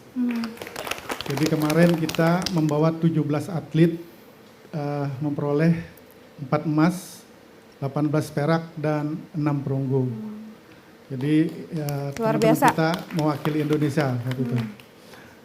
Kemudian di sini saya menyampaikan ada kegiatan-kegiatan kami NPC Provinsi Kalimantan Selatan sejak kami masih bergabung dengan KONI ya Pak ya. Di Riau waktu itu, Peparnas di Riau. Setelah PON, seminggu kemudian dilaksanakanlah Peparnas. Ya alhamdulillah kami saat itu 2012 memperoleh peringkat 6 maksudnya Pak ya, 6 besar. Nah kemudian berlanjut lagi setelah di Riau itu kami berpisah dengan KONI. Dari pusatnya memang harus seperti itu, jadi kami di daerah harus berpisah. Jadi kami sendiri-sendiri. Nah dalam pembinaan selama berpisah itu kami mengikuti lagi event PON, kemudian Peparnas di Jawa Barat. Kami memperoleh lagi prestasi di 6 besar dari 33 provinsi. Nah kemudian berjalan terus yang dalam berpisah dengan KONI, kami selalu bekerja sama dengan Dispora Provinsi Kalimantan Selatan. Terima kasih, alhamdulillah kami bisa memaksimalkan kegiatan. Akhirnya kami di Jawa Barat kemarin itu memperoleh peringkat, di Papua. Di Papua memperoleh peringkat 4. Jadi kami terus lagi habis Peparnas di Papua itu, pasca atlet itu kami terus lakukan pembinaan dan disuplai juga oleh Dispora. Jadi atlet kami itu berlatih berkelanjutan. Jadi kami sama sekali tidak menilai jumlah berapapun, tapi kami selalu syukuri apa yang ada. Alhamdulillah dengan modal bersyukur juga, akhirnya prestasi juga menggembirakan. Dan sistem kami juga melakukan pembinaan atlet yang sudah tua dan kemudian yang merekrut atlet-atlet muda memang ruwet juga. Apalagi di disabilitas ini kan warga masyarakat itu tidak semua disabilitas. Jadi kami berbagai macam cara untuk merekrut atlet-atlet yang usia dini. Jadi ada yang kami melakukan penyisiran dari desa ke desa, kadang-kadang ada ketemu, kadang-kadang tidak. Kadang-kadang masyarakatnya juga mengatakan tidak ada di sini disabilitas. Ternyata begitu kami sisir terus ada akhirnya. Dia memang waktu-waktu kecil-kecil seperti itu kadang-kadang masih disimpan. Tapi kami tidak habis pikir untuk merekrut atlet-atlet usia dini. Kami akan lakukan lagi talent scouting. Jadi kami undang semua disabilitas dari kabupaten-kabupaten itu. Terus kami seleksi. Kami seleksinya cukup ketat juga. Pertama seleksi dari disabilitasnya dulu. Apakah disabilitas itu masuk dalam kategori sebagai olahraga disabilitas atau tidak. Jadi ada ketentuan-ketentuan seperti itu. Ya alhamdulillah sampai saat ini juga kami artinya pembinaan-pembinaan untuk hal dana saya pikir ya alhamdulillah seperti itu. Saya tidak mengatakan kurang atau tidak. Kalau kurang dibilang kurang terus ya, tapi saya selalu bersyukur dan juga teman-teman saya atlet kita selalu bersyukur. Jangan pernah menghitung yang kurang, hitung yang ada seperti itu. Nah kemudian dalam persiapan untuk tahun ini 2026 ini kami akan mempersiapkan untuk 2028 Papua. Juga kita tentu harus memiliki dana yang cukup. Ya alhamdulillah kami dari NPC ini untuk penunjang kegiatan kami, dana itu kami peroleh pertama dari dana hibah dari Pemprov dan juga kami secara kekeluargaan dan itu sesuai dengan aturan dalam anggaran dasar anggaran rumah tangga, atlet yang memperoleh prestasi dan mendapatkan bonus mereka itu memberikan kontribusi untuk organisasi. Masya Allah ya. Jadi kontribusi itulah yang menjadi pembiayaan kami setiap menampung kegiatan-kegiatan kami. Bahkan alhamdulillah juga dari kontribusi itu kami bikinkan gedung untuk olahraga serbaguna. Karena apa? Karena gedung-gedung olahraga atau venue-venue yang ada ini kami kadang-kadang mohon maaf ya, masih belum ramah dengan disabilitas. Oh, oke. Contoh seperti kadang-kadang kami atletik, tolak dan lempar.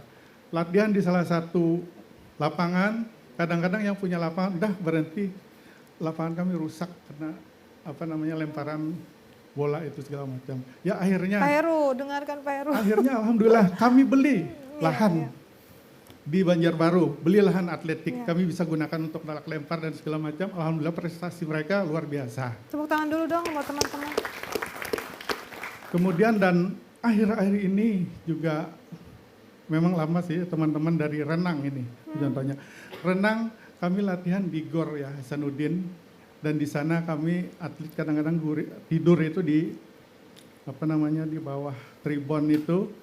Nah, pas kebetulan Paman Birin melihat situasi seperti itu dibangunkanlah Wisma Atlet melalui Dispora. Ya mereka lumayan lah alhamdulillah. Tapi mereka yang namanya di sana di tempat latihan banyak orang, yang umum juga latihan di sana. Nah kami ada berkeinginan ingin membangun kolam renang sendiri yang ramah disabilitas. Lahan kami sudah beli, sudah ada lahan. Di mana Pak? Di mana Pak? Lahan di Banjarbaru Landasan Ulin. Itu dengan ukuran cukup lah untuk kolam renang beserta stadion dan segala macam. Itu pun dana yang kami belikan itu dana hasil dari kontribusi dari kawan-kawan. Yang kemarin di Solo, Parnas kemarin mereka dikumpulkan akhirnya bisa membeli lahan itu. Dan kami memohon dengan pemerintah barangkali kami punya lahan barangkali dibantu bisa membantu untuk membangunnya. Membangunkannya. Baik. Bisa seperti itu. Baik. Saya kira itu Cukup saja ya, yang Pak? bisa yang sampaikan. Wassalamualaikum warahmatullahi wabarakatuh. Ya, tepuk tangan untuk teman-teman NPC. Terima kasih sudah memberikan yang luar biasa untuk Kalimantan Selatan. Kalau kita bicara fasilitas, kita juga punya tayangan ya. Mungkin bisa dipersiapkan dulu untuk tayangan terkait sarana prasarana yang dimiliki daerah gitu. Tapi memang kita tidak bisa mengcapture semua gitu ya. Apakah bisa kita tayangkan terkait dengan fasilitas olahraga di beberapa kabupaten kota yang ada di Kalimantan Selatan? Apakah memang sudah baik? Apakah memang sudah baik atau tidak? Kami juga memiliki gitu. Baik, nah baik kita akan sambil sebelum kita mempersiapkan penayangannya dan juga menanggapi para narasumber kita terkait dengan apa yang disampaikan oleh audiens, kita akan kembali lepas yang berikut ini.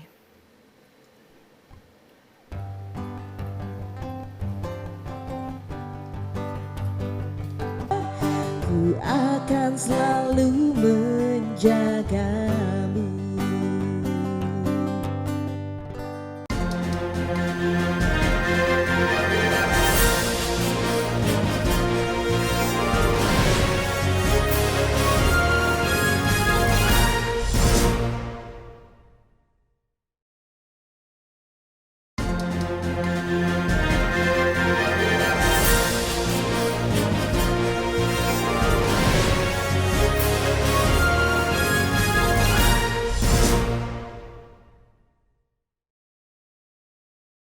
Baik, terima kasih Anda masih tetap bersama kami di program acara Titik Temu, di mana kita tidak hanya bicara atau membahas sesuatu yang kemudian hanya menjadi hal yang normatif, tetapi kita bicara bagaimana hal yang konkret, termasuk bicara soal perkembangan prestasi olahraga di Provinsi Kalimantan Selatan.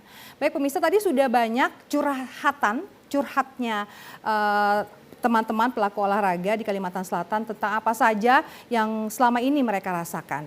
Dan kita sudah kedatangan tamu yang sudah kita tunggu-tunggu dari tadi, Wakil Gubernur Kalimantan Selatan Bapak Hasnuryadi Sulaiman. Selamat datang Bapak, bisa berikan tepuk tangan. Di sela jadwal yang padat, kita masih bisa menculik beliau ke Studio 2 TVRI. Karena memang Bapak kan memang olahraganya luar biasa kepeduliannya. Baik, kita langsung saja ke Pak Wagub. Pak, tadi banyak curhatan, tadi saya sudah sampaikan bahwa mereka menganggap bahwa turnamen olahraga di Kalimantan Selatan itu masih kurang. Tadi yang curhat sih dari bola ya, tapi kayaknya memang semuanya juga merasakan hal yang sama. Dayung saja harus bikin sendiri Pak, gitu. Betul Bang Doni?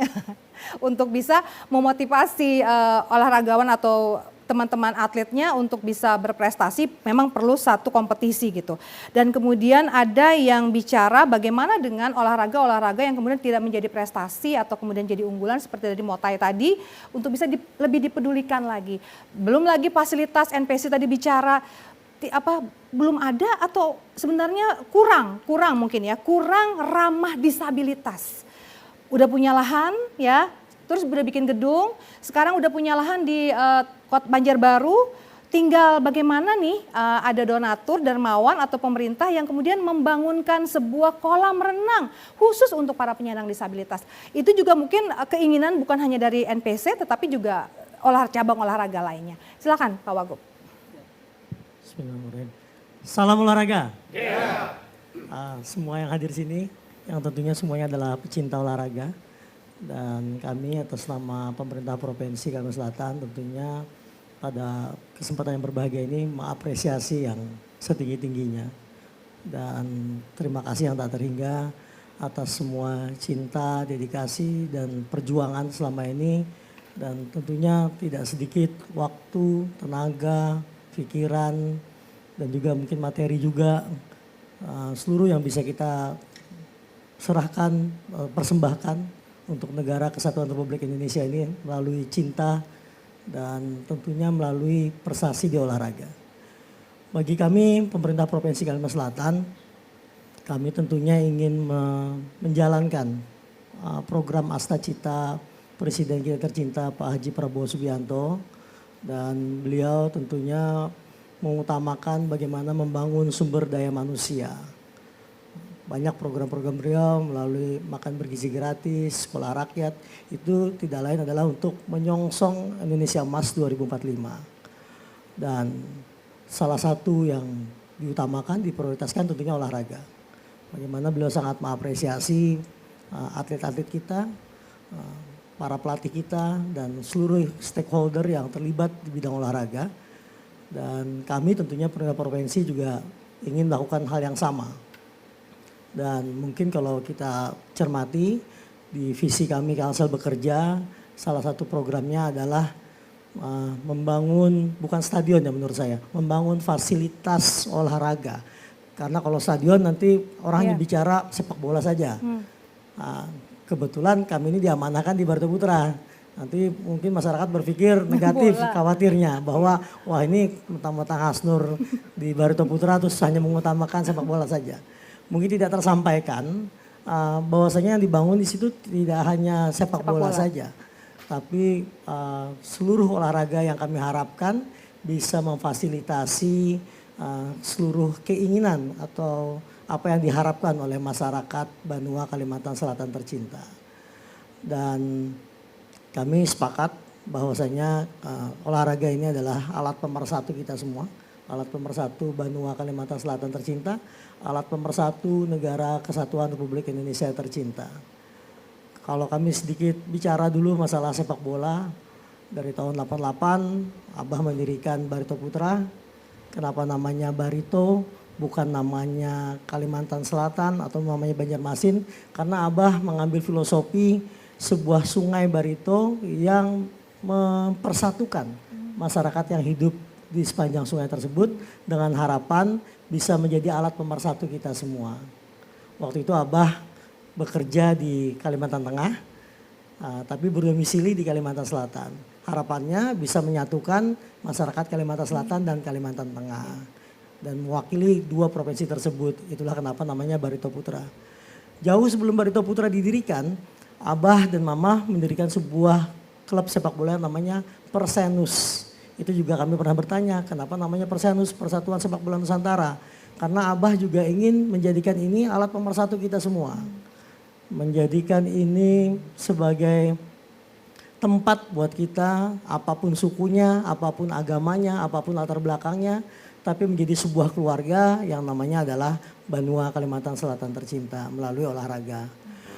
Oleh karena itu kami pribadi tentunya sebagai yang diamanahi orang tua kami, sebagai juga diamanahi oleh masyarakat Banua Kalimantan Selatan tercinta, menjadi pelayan rakyat bersama-sama dengan Gubernur kita tercinta Pak Haji Muhyiddin. Tentunya insya Allah tanggal 20 Februari nanti kan kami 1 tahun. Ini menjadi sebuah amanat untuk kami, sebuah introspeksi diri untuk kami setelah kami menjalani setahun. Banyak sekali tugas-tugas kami yang harus kami laksanakan di bidang olahraga. Dan betul kata Coach siapa tadi maaf? Indra. Coach Indra tadi. Ulun juga Pak kebetulan di Asprop PSSI Kalimantan Selatan. Ini menjadi sebuah permohonan maaf dari Ulun. Bukan Ulun mencari alasan tapi memang karena keterbatasan lapangan yang bisa kita gunakan untuk memutar kompetisi Pak. Karena sebuah kompetisi kita juga harus mengutamakan keselamatan. Jangan sampai kita asal saja menyelenggarakan, lapangannya tidak layak, akhirnya atlet-atlet kita cedera. Ini kan generasi muda yang kita fasilitasi ini. Dengan semangatnya, dengan rasa cintanya, akhirnya memberikan yang terbaik, tapi tidak dibarengi dengan sebuah fasilitas yang memadai. Oleh karena itu kami bukan mencari alasan, tapi kami berharap ini bisa dilakukan simultan. Kita lakukan pembinaan, tidak boleh berhenti pembinaan, tapi juga infrastruktur harus kita bangun bersama. Dan ini menjadi PR kita di pemerintah provinsi, tidak hanya kami saja, tapi juga kabupaten kota. Kami terima kasih beberapa kabupaten yang sudah banyak sangat berkontribusi, salah satunya Kabupaten Banjar yang mulai dari tahun 2013 ya, Stadion Demang Leman itu sudah bisa kami gunakan. Nah, kalau tidak salah pertama Perwanas waktu itu yang menggunakannya, ya Perwanas yang menggunakannya sampai dengan sekarang. Kemudian juga alhamdulillah berkat arahan dari Pak Haji Muhyiddin sebagai Gubernur, Stadion 17 Mei yang sudah nonaktif mulai dari 2019 akhirnya bisa digunakan juga sekarang, dan insya Allah Pak secepatnya untuk atletiknya itu lintasan, lintasannya itu akan kita lengkapi juga, dan semua cabang olahraga. Menurut saya memang mungkin di Spora ada prioritas-prioritas ya sesuai arahannya kan. Ada The Bond itu ya. Jadi ada beberapa cabang-cabang prioritas. Tapi bagi kami yang mengutamakan persatuan dan kesatuan, seluruh cabang olahraga harus kita berikan kesempatan yang sama. Memang untuk sebuah perhelatan olahraga seperti Pekan Olahraga Nasional misalnya, tentunya karena keterbatasan anggaran ada beberapa cabang olahraga yang memang harus kita berikan kehususan dengan harapan bisa berprestasi. Karena disitulah nanti bisa membahagiakan masyarakat Banua Kalimantan Selatan tercinta, bisa juga membahagiakan masyarakat Negara Kesatuan Republik Indonesia tercinta. Ini pada saat ini hadir saudara-saudara dari atlet-atlet dari NPC, dan kami sudah ketemu waktu itu, kami apresiasi yang tak terhingga bagaimana bisa dengan kemandirian membangun fasilitasnya, dengan kemandirian terus berprestasi, dan harapan kami bisa bekerja bersama untuk mengabdi kepada Banua Kalimantan Selatan tercinta, mengabdi untuk Negara Kesatuan Republik Indonesia tercinta. Dan di sini kami juga hadir beserta supporter, perwakilan supporter Barito Mania.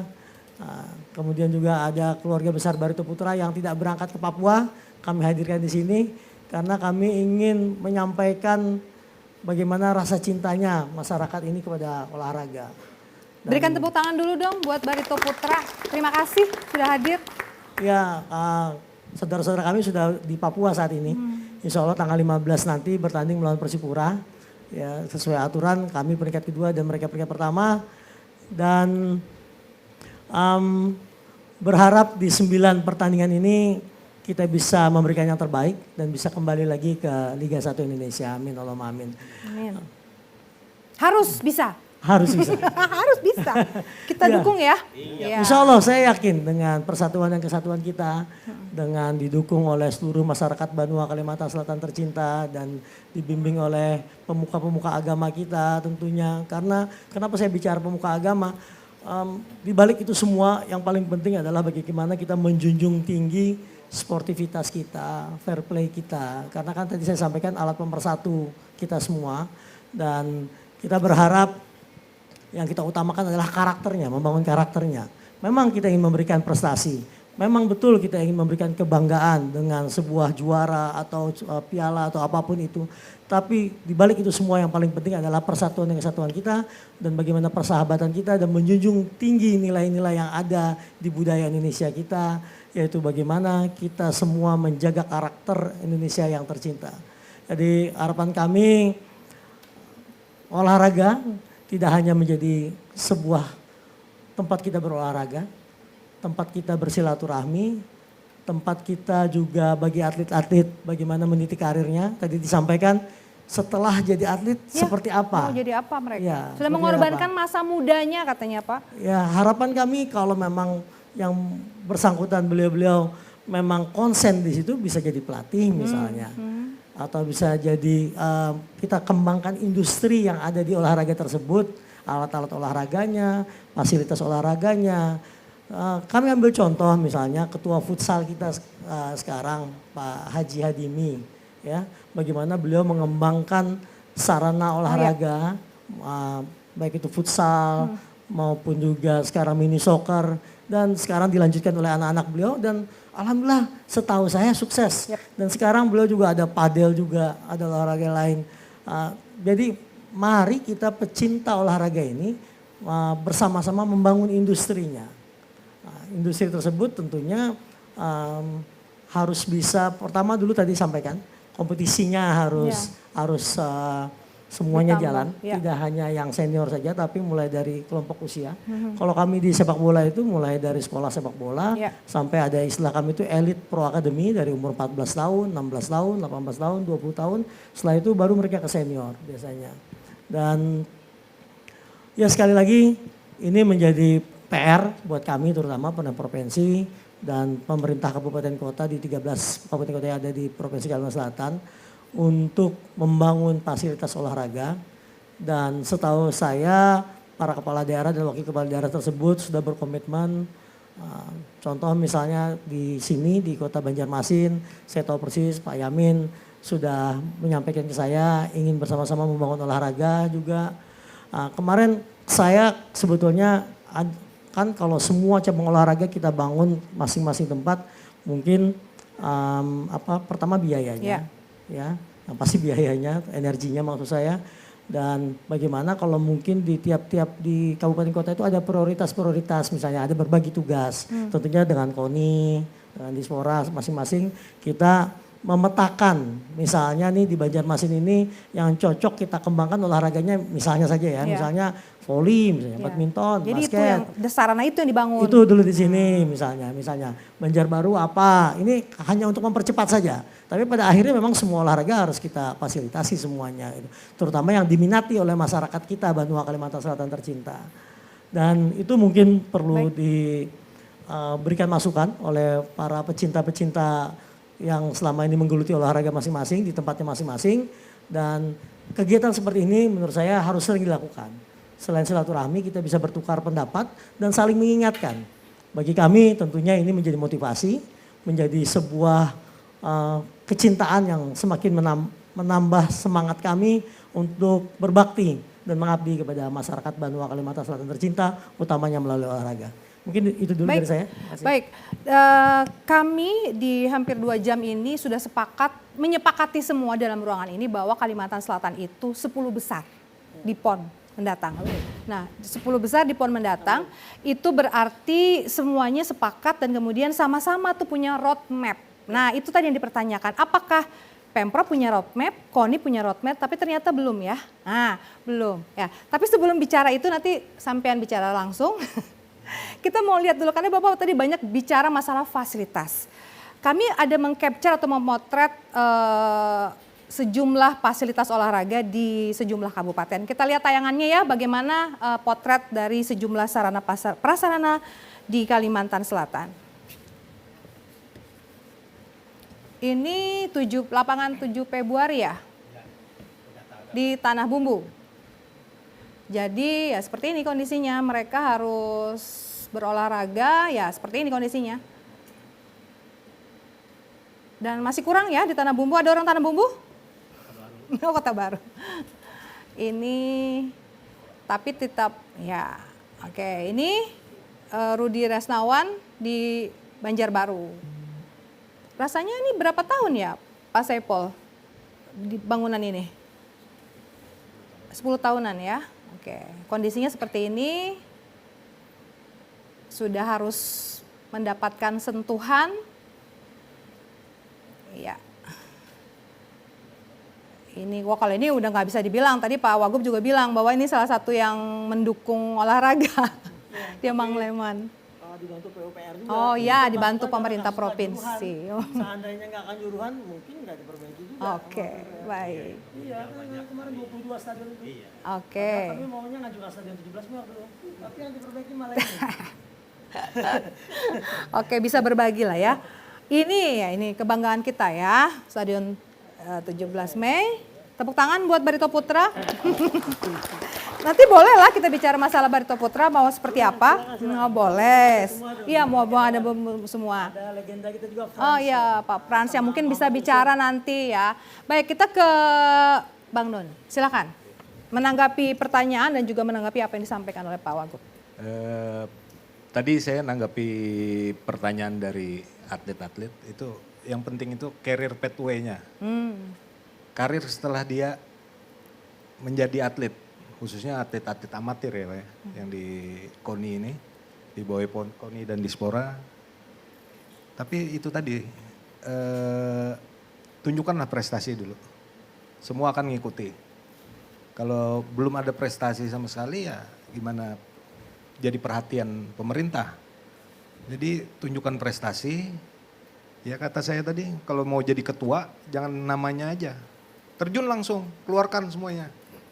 Materi dan sebagainya harus dikorbankan. Itu kalau mau jadi ketua. Masalah roadmap?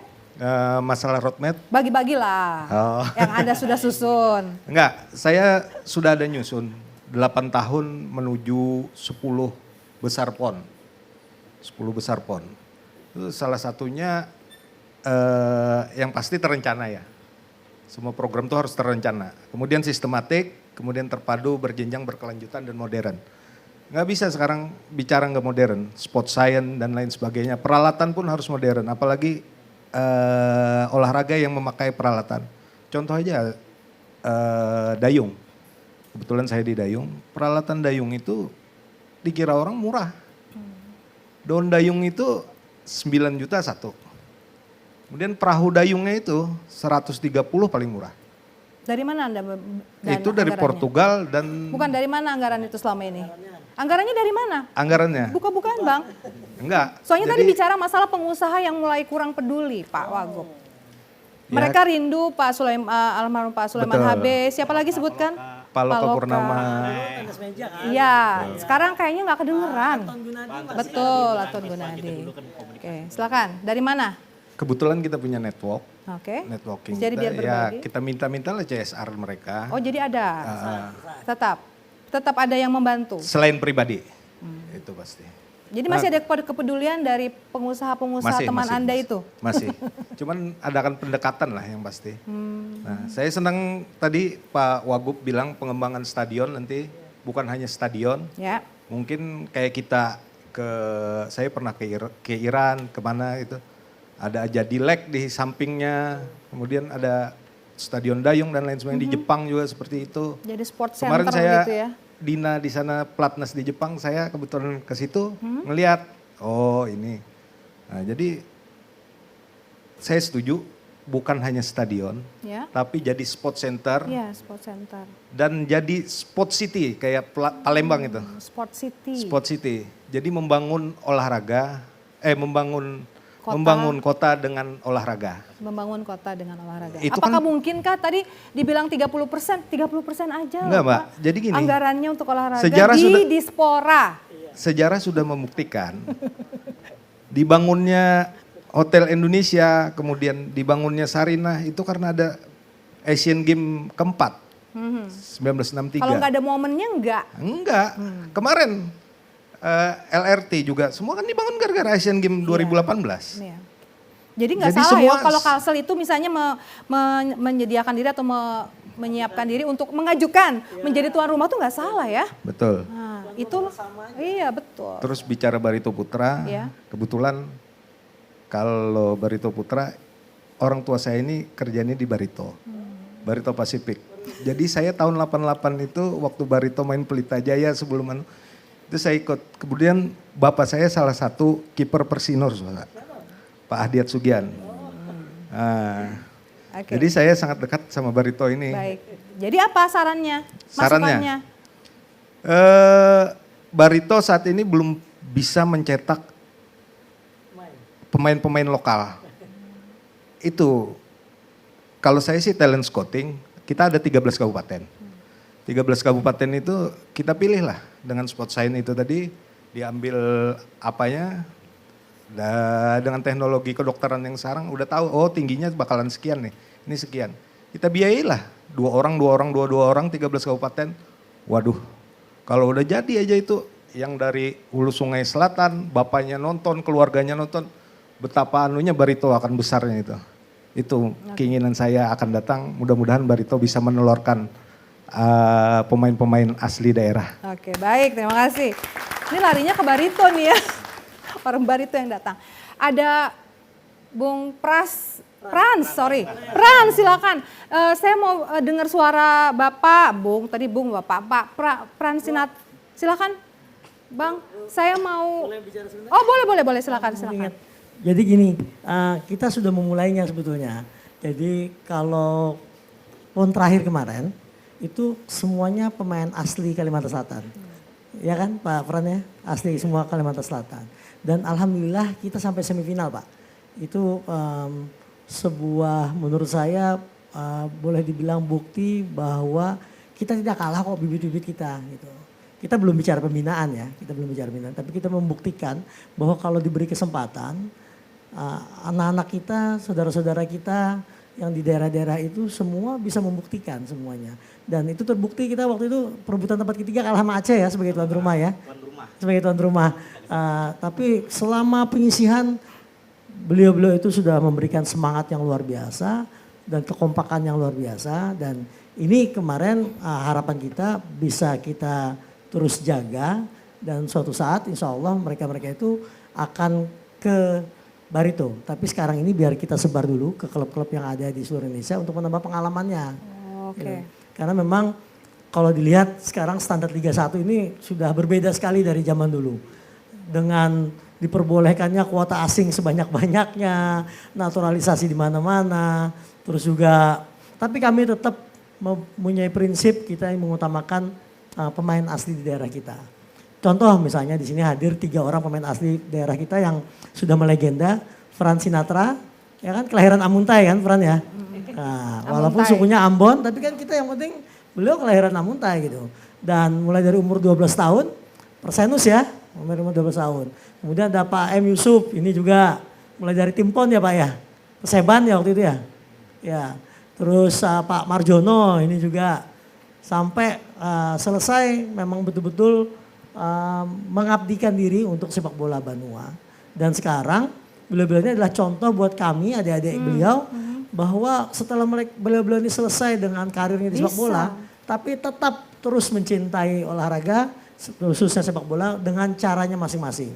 Dengan cara masing-masing dan saat ini bersama-sama dengan kami di Barito Putra dan kami bagi pemain, pelatih atau siapapun yang terlibat dalam Barito Putra ini kami ada ikatannya ya, ikatan Barito Putra Legend ya. Nah, ikatan keluarga Barito Putra Legend.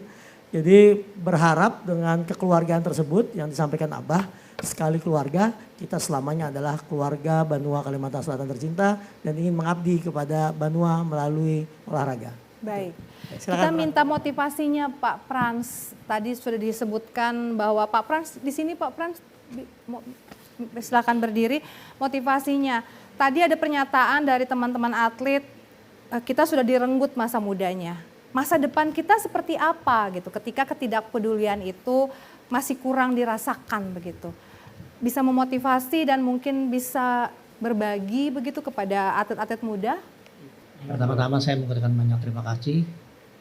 Ini suatu pertemuan yang sangat kami rindukan juga untuk kita berbagi bagaimana untuk prestasi Kalimantan Selatan bisa ke depan lebih bagus. Secara khusus saya menjawab apa yang menjadi pertanyaan Coach Indra tadi. Kebetulan kita di bawah pimpinan Pak Hasnur sudah untuk mempersiapkan ini Mbak. Bahwa kita juga memikirkan bahwa kompetisi berjenjang usia dini ini harus berjalan.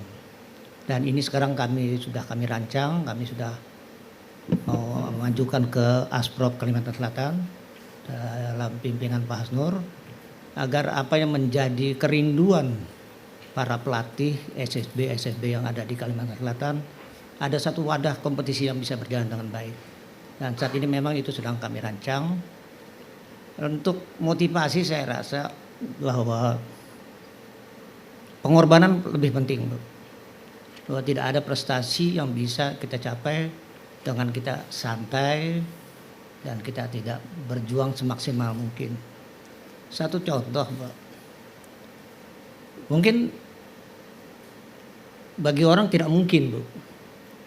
Seperti saya, kecil badan, apa-apanya, tapi saya bagaimana mampu memotivasi diri saya bahwa saya harus bisa menjadi pemain nasional. Dan kebetulan waktu itu saya, bukan kebetulan, Bu. Mungkin saya dijodohkan dengan almarhum Pak Haji Sulaiman.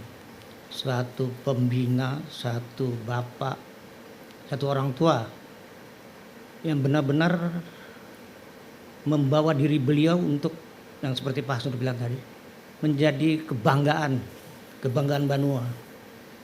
Dan saatnya waktu itu saya lah salah satu yang terpilih dengan motivasi yang diberikan oleh beliau bahwa Frans, kamu harus menjadi seorang pemain nasional. Dari situ saya tidak ada berpikir lain lagi bahwa saya harus terus berlatih dan berlatih. Tidak ada pilihan lain. Akhirnya dalam waktu berjalan saya mengikuti dari Diklat, saya Diklat terus masuk ke Ragunan pusat. Di situ kita ditempa mental kita, teknik kita dan semua attitude kita diberikan di situ. Disitulah Bu, bahwa perjuangan itu penting. Kita jangan melihat dulu apa yang akan saya dapat, tapi kita berbuatlah apa yang bisa saya berikan. Saya rasa itu yang menjadi modal untuk atlet-atlet kita bahwa ke depannya kita akan bisa menjadi orang yang bisa membanggakan, tetapi kita juga punya orang yang punya martabat. Jadi saya rasa berbuatlah yang terbaik, jangan menilai kamu sebelum kamu memberikan prestasi yang terbaik. Terima kasih Bu. Luar biasa. Tepuk tangan. Jangan menilai kamu sebelum kamu memberikan sesuatu untuk orang lain ya Pak. Baik, terima kasih Pak Frans Sinatra. Pak Wagub, tadi juga banyak cerita terkait bagaimana kita punya potensi luar biasa, atlet-atlet yang luar biasa, tapi kemudian banyak yang kemudian hengkang. Karena tadi tawaran yang sangat menggiurkan. Kalau memang ada kolerasinya dengan Pak Frans tadi bahwa bagaimana beliau punya kedekatan emosional bukan hanya karena dia orang Banjar. Justru atlet-atlet orang yang benar-benar orang Banjar yang hengkang ini ya, artinya bagaimana kedekatan itu? Gimana tanggapannya? Ya, saya sependapat tadi ada pernah sampaikan bahwa ayo kita berprestasi dulu, tapi tentunya kita juga pemerintah provinsi harus bisa merangkul ya. Kan Pak Gubernur selalu menyampaikan bekerja bersama merangkul semua. Nah ini para atlet, para pelatih dan semua pecinta ini kan tentunya ingin dirangkul oleh kita semua, diberikan kesempatan seluas-luasnya dan juga disupport. Kalau memang diberikan support yang baik, menurut saya insya Allah para atlet kita akan lebih berprestasi lagi. Tadi disampaikan mungkin ada tawaran yang lebih baik. Ya. Itu pun terjadi di kami Barito Putra. Itu pun terjadi di kami Barito Putra. Misalnya ada pemain yang tiba-tiba dapat kontrak yang lebih besar daripada kami dan mungkin yang bersangkutan itu ada keperluan harus membantu keluarga misalnya, harus membangun rumah karena baru membina sebuah rumah tangga misalnya atau harus memberangkatkan haji orang tuanya misalnya. Sedangkan kami pada saat itu mungkin belum bisa memberikan kontrak yang lebih seperti yang ditawarkan. Nah, kami tentunya berusaha dulu untuk bisa memberikan hal yang sama, tapi kalaupun tidak, kami tentu harus bisa mengikhlaskan. Karena menurut kami adalah kesejahteraan atlet tersebut, kesejahteraan keluarga tersebut jauh lebih penting daripada hanya mengutamakan kepentingan kami saja tentunya. Karena kan pasti kami yakin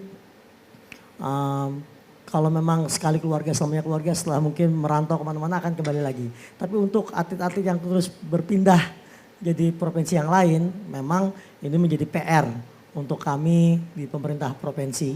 Bagaimana bisa mensupport kepastian masa depannya. Yang tadi disampaikan bahwa setelah ini apa ya gitu, what next gitu kan.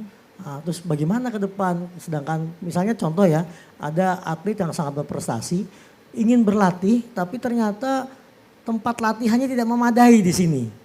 Sedangkan misalnya ada di sebuah provinsi di mana saja, saya tidak mau menyebutkan provinsinya, disiapkan semua fasilitasnya, bahkan mungkin diberikan kesempatan untuk bekerja, tidak usah memikirkan masalah kesejahteraan. Tadi sudah. Diberikan segala macam. Ya ini kita kembalikan lagi mungkin tentang kecintaannya kepada daerah ini.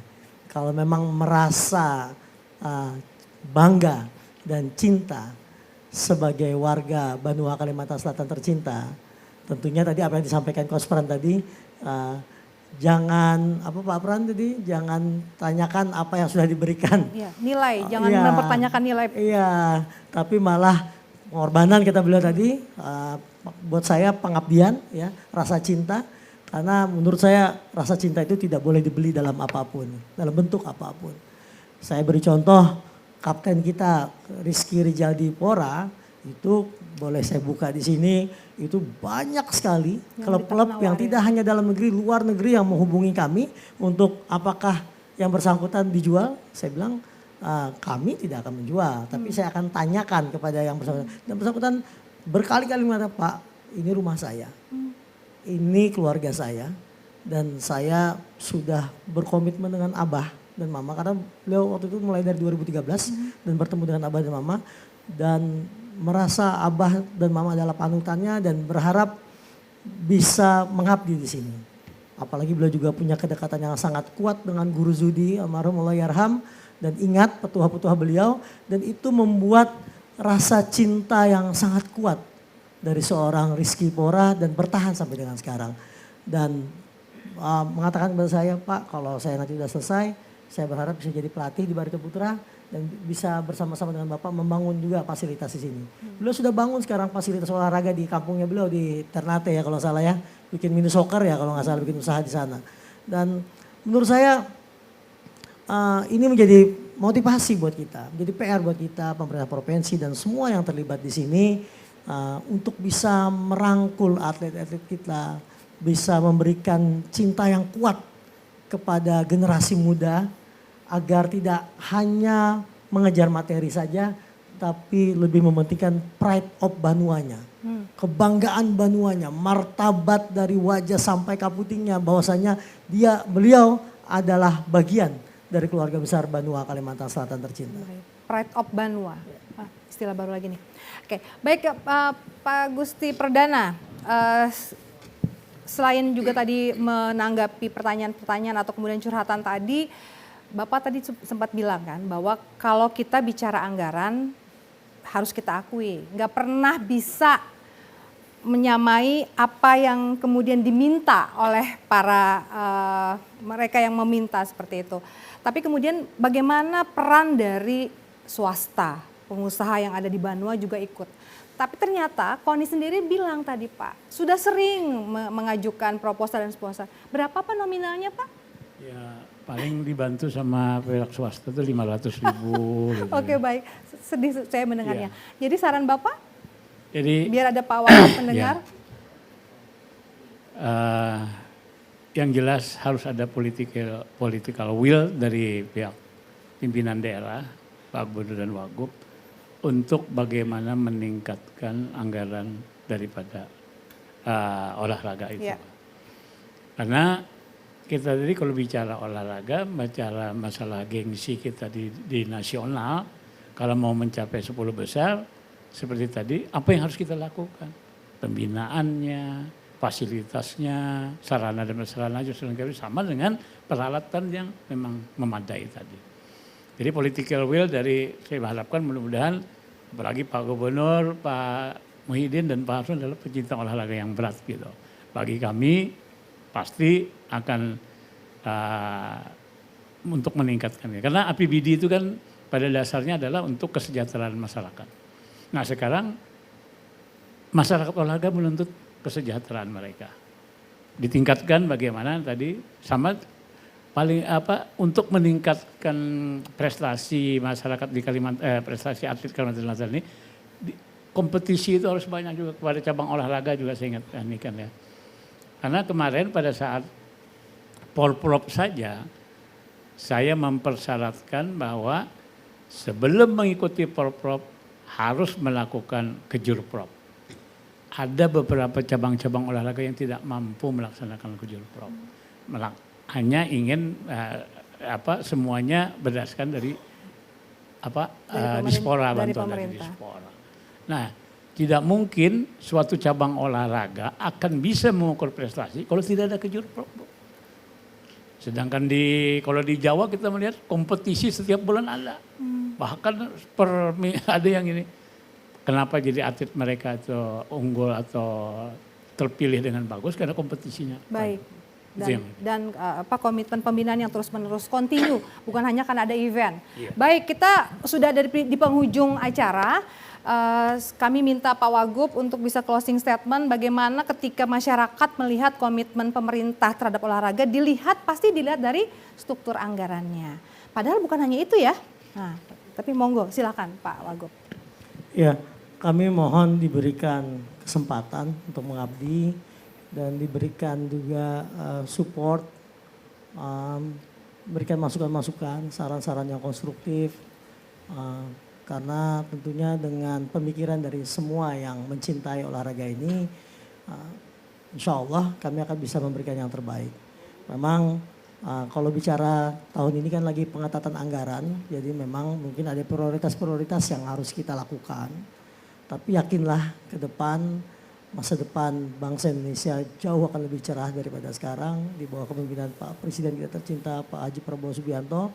Dan utamanya melalui olahraga. Beliau sangat perhatian sekali dengan olahraga, apalagi beliau ingin membangun sumber daya manusianya melalui pendidikan, melalui olahraga. Dan tentunya ini menjadi sebuah alat pemersatu kita semua.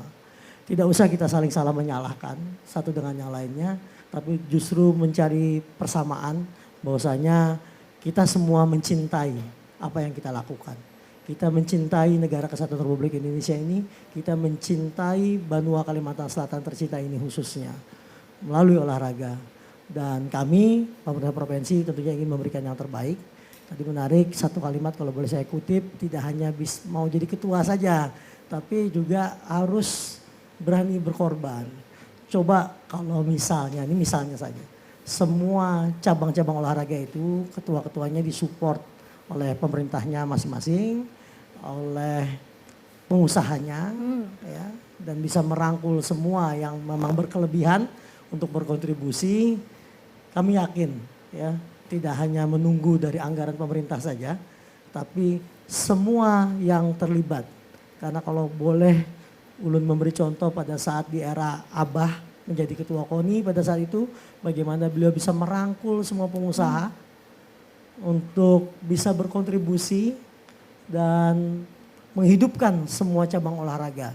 Tidak hanya prioritas saja, tapi semua cabang olahraga yang diminati oleh, digemari oleh masyarakat Banua Kalimantan Selatan tercinta. Sehingga bukan hanya untuk prestasi, tapi untuk menjadi pemersatu kita semua.